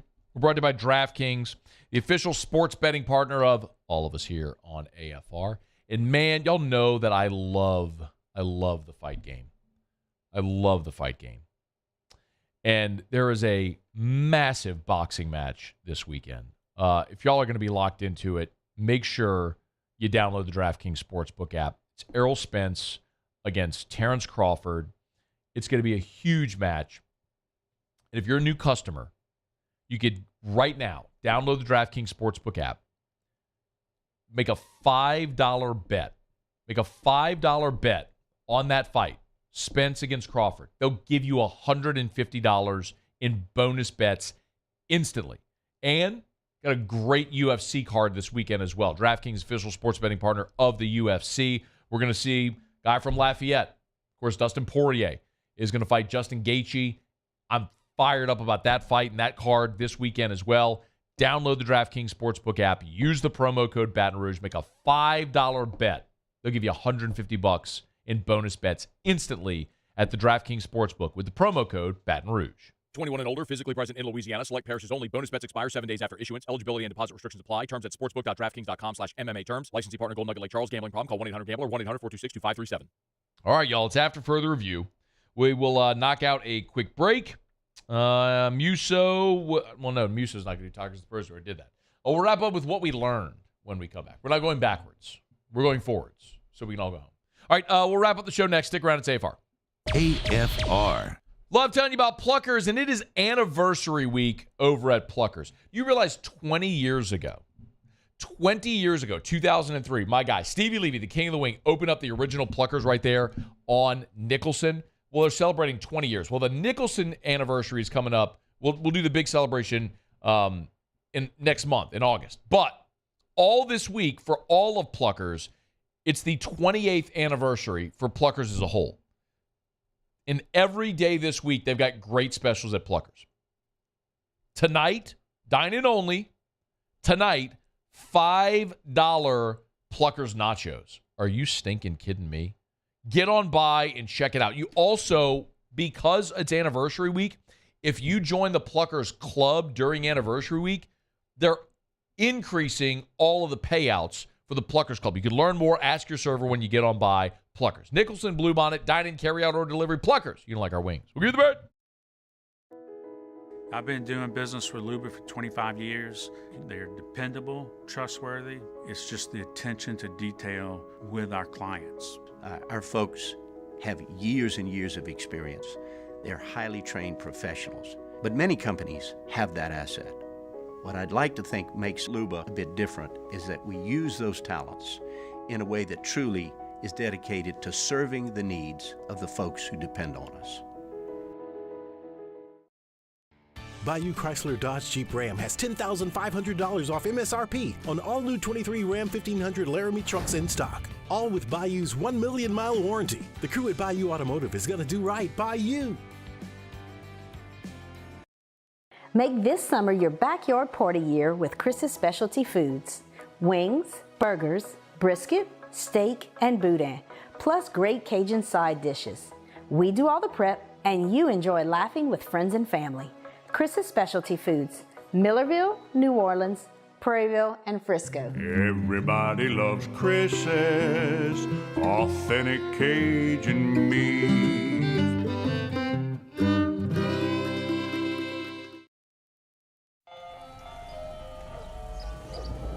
Hey there, little buddy. What's the matter? What's the matter? My windows, siding, and my door. That's what's the matter. Relief Windows can fix all that. I got you. Pop, pop. What's up? Oh my gosh, look! Curb appeal. That's a good-looking neighborhood. ReliefWindows.com. Dylan Cruz here to tell you about Six Rings Baseball and Softball Camp. If you live on the North Shore and play ball, go to Six Rings Camps with former LSU assistant coach Dan Canaveri. His knowledge is second to none, and your child will improve and have fun doing it. Camps were held at Coquille Park and Six Rings Academy in Covington with 4 sessions over the summer. Full day and morning only sessions are available from ages 7 to 13. Go to sixringsbaseball.com or call 985-206-9096. Learn the game to love the game. There it is, the extra mile, on the border of expected and extraordinary, for those willing to go further. like Vans customized for work or play. With safety and tech to keep you connected. Supported by a 5-star sales, service, and finance team. And backed by the 1-star you know. So go the extra mile. It's never crowded because so few have what it takes to go there. Mercedes-Benz Vans. Follow us on Twitter at 1045ESPN to cast your vote in the Citizens Bank and Trust poll of the day. Vote daily inside Off the Bench, live at lunch on Palmer.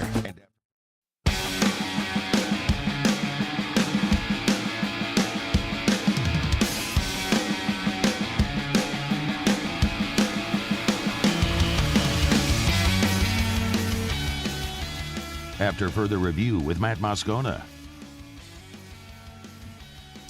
All right, down the stretch, we come final segment here on a Tuesday edition of AFR. We appreciate you for being here with us. If you missed anything, of course, AFR on demand.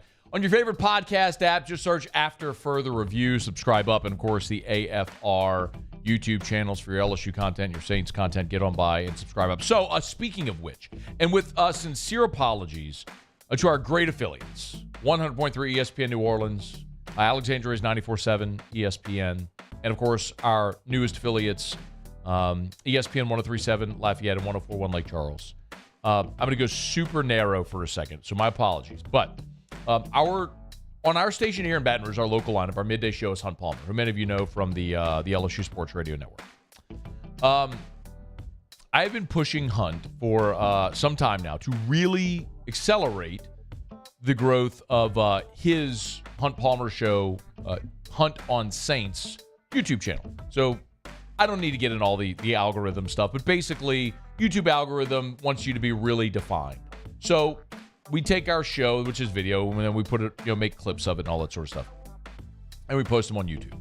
Well, again, full disclosure, in order to monetize that, there's certain benchmarks you have to hit. One of them is you got to get to 1,000 subscribers. It's free to subscribe. You just go hit the subscription button. Well, Hunt's Saints channel is still not at 1,000 subs. He's at 442. So I am taking matters into my own hands as the program director of this here station, and I'm mandating that so this is where I need your help. Hunt's on vacation this week. If the Hunt Palmer show, Hunt on Saints YouTube channel, gets to 1,000 subscriptions, or 1,000 subscribers, I should say, by the time Hunt gets back on Monday, then he will have to do his entire show in head-to-toe Aggie gear. Is there anything Hunt hates more than the Aggies? I'm talking to you, both of you. Yeah, oh, man. Is there anything he hates more than the Aggies? Not more than the Aggies. Can't think of any, no.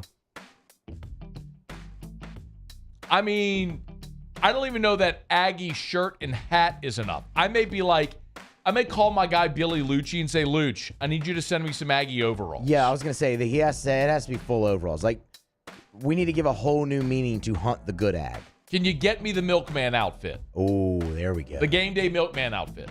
Yes. Some Aggie boots and a class ring. Just getting one of the Cora Cadet outfits. I'm for it. Head to toe Aggie.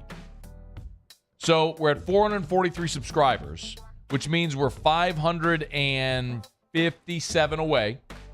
If you would like to see Hunt Palmer, Aggie hater, noted LSU fan, sit in this studio, do his show head to toe in Aggie gear, then please go subscribe to that channel. It's free. Just hit the subscribe button. You don't have to watch. I'm not even asking you to watch the videos. Yeah. I'm just saying, just go hit the subscribe button so we can get that thing to the subscription level we got to. All right, there's my plea. What else could entice people to do it? Can we, just keeping with the Hunt Texas A&M theme, can we just replace his show open that day with the War Hymn? I mean, I'm for all that. I just don't want to annoy the audience. You know what I mean? Like, true. I don't want to be like completely to where they're like, oh, why am I listening to A&M? Like, yeah. I want to punish Hunt. I want to embarrass him. Like when Doring had to fly in the LSU gear for losing the bet. Good. That's what I want to do.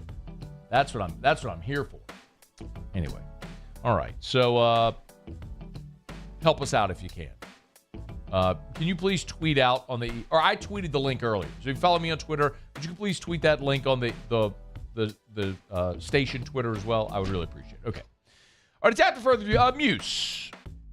Wait, before we get to what we learned, I got to remind you about Relief Windows, reliefwindows.com. Windows, door siding, Relief Windows, and reliefwindows.com. Energy-efficient replacement windows, beautiful entry doors, hardy plank and vinyl siding. They do it all over at Relief Windows. Remember, get on by the Relief Windows showroom. Airline Highway in Prairieville. You're going south on Airline into Prairieville. It's on the right once you pass Highway 42. You can't miss it. Gorgeous, state-of-the-art facility. The same people that designed LSU football ops designed the Relief Windows showroom. You want to lower your energy bills? They can help. Relief Windows and reliefwindows.com. All right, Muse, what did you learn? Lance Moore not only thinks Jimmy Graham makes the team, he says there's a role for him once he does. Paulie, what did you learn? Arch Manning, he's only tweeted twice. What did you learn, Matt? Lance Moore lobbied on Jimmy Graham's behalf with that whole debate with his franchise tag. See you tomorrow. AFR. As we get on down the road, remind you about South Point Volkswagen, airline just north of Highlander, southpointvw.com. New and certified pre-owned in Baton Rouge and online at southpointvw.com. That's southpointvw.com. You can check them out online at southpointvw.com. Remember, if you're thinking about buying a vehicle, they're Louisiana's largest volume Volkswagen dealer, and they always have the best deals. Remember, every time you buy a new vehicle at South Point Volkswagen, you get 2 years of free maintenance, and they got more vehicles on the way. You can reserve your vehicle that's on the way right now at southpointvw.com. The all-new ID4, the first electric SUV for everyone. The Taos, which is the fun-sized SUV, great vehicle maybe for that first-time driver in your family. You can check it out at southpointvw.com. And for our Lafayette audience, remember, Southwest Volkswagen is there for you as well. South Point Volkswagen, Louisiana's largest volume Volkswagen dealer. South Point Volkswagen, what's your direction?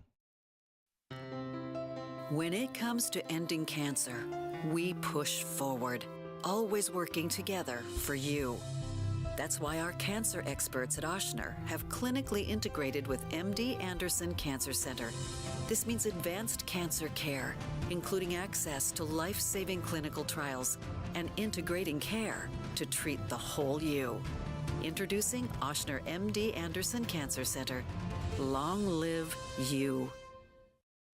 Here at Corval Toyota in Opelousas, we have in stock 2023 Toyota Tundras, and you can get $1,000 special edition bonus cash. $1,000 bonus cash. So come on down to Happy Town. That's Corval Toyota in Opelousas, Happy Town, USA. Gulf Coast Bank and Trust is giving our customers the power to bank anywhere, anytime during this challenging event. And we're right there with you. Our mobile banking app is a smart way to manage your money and time. Gulf Coast Bank and Trust, the bank that cares about you. The importance of doing this Fortified program and offering it to people down here is, number one, the only real chance you're going to get to do this is when you put on a new roof or build new. And through companies like Hydco, who's kind of leading the way in this thing, it's going to offer the customers a huge advantage in the insurance market and the price of their insurance. You know, we're not looking to make a fortune off fortifying. We're trying to give you a better product than our competitor at the moment. I'm trying to do something that he can. I'm trying to give you something better. So a lot of these insurance jobs, you're getting a re-roof, you're only paying your deductible. Let's sit down and talk about the Fortified and let's see what it does to your insurance premium. You're getting a steal. Yeah. You're getting a brand new roof and a Fortified certificate for your deductible, essentially. I think we're rocking and rolling.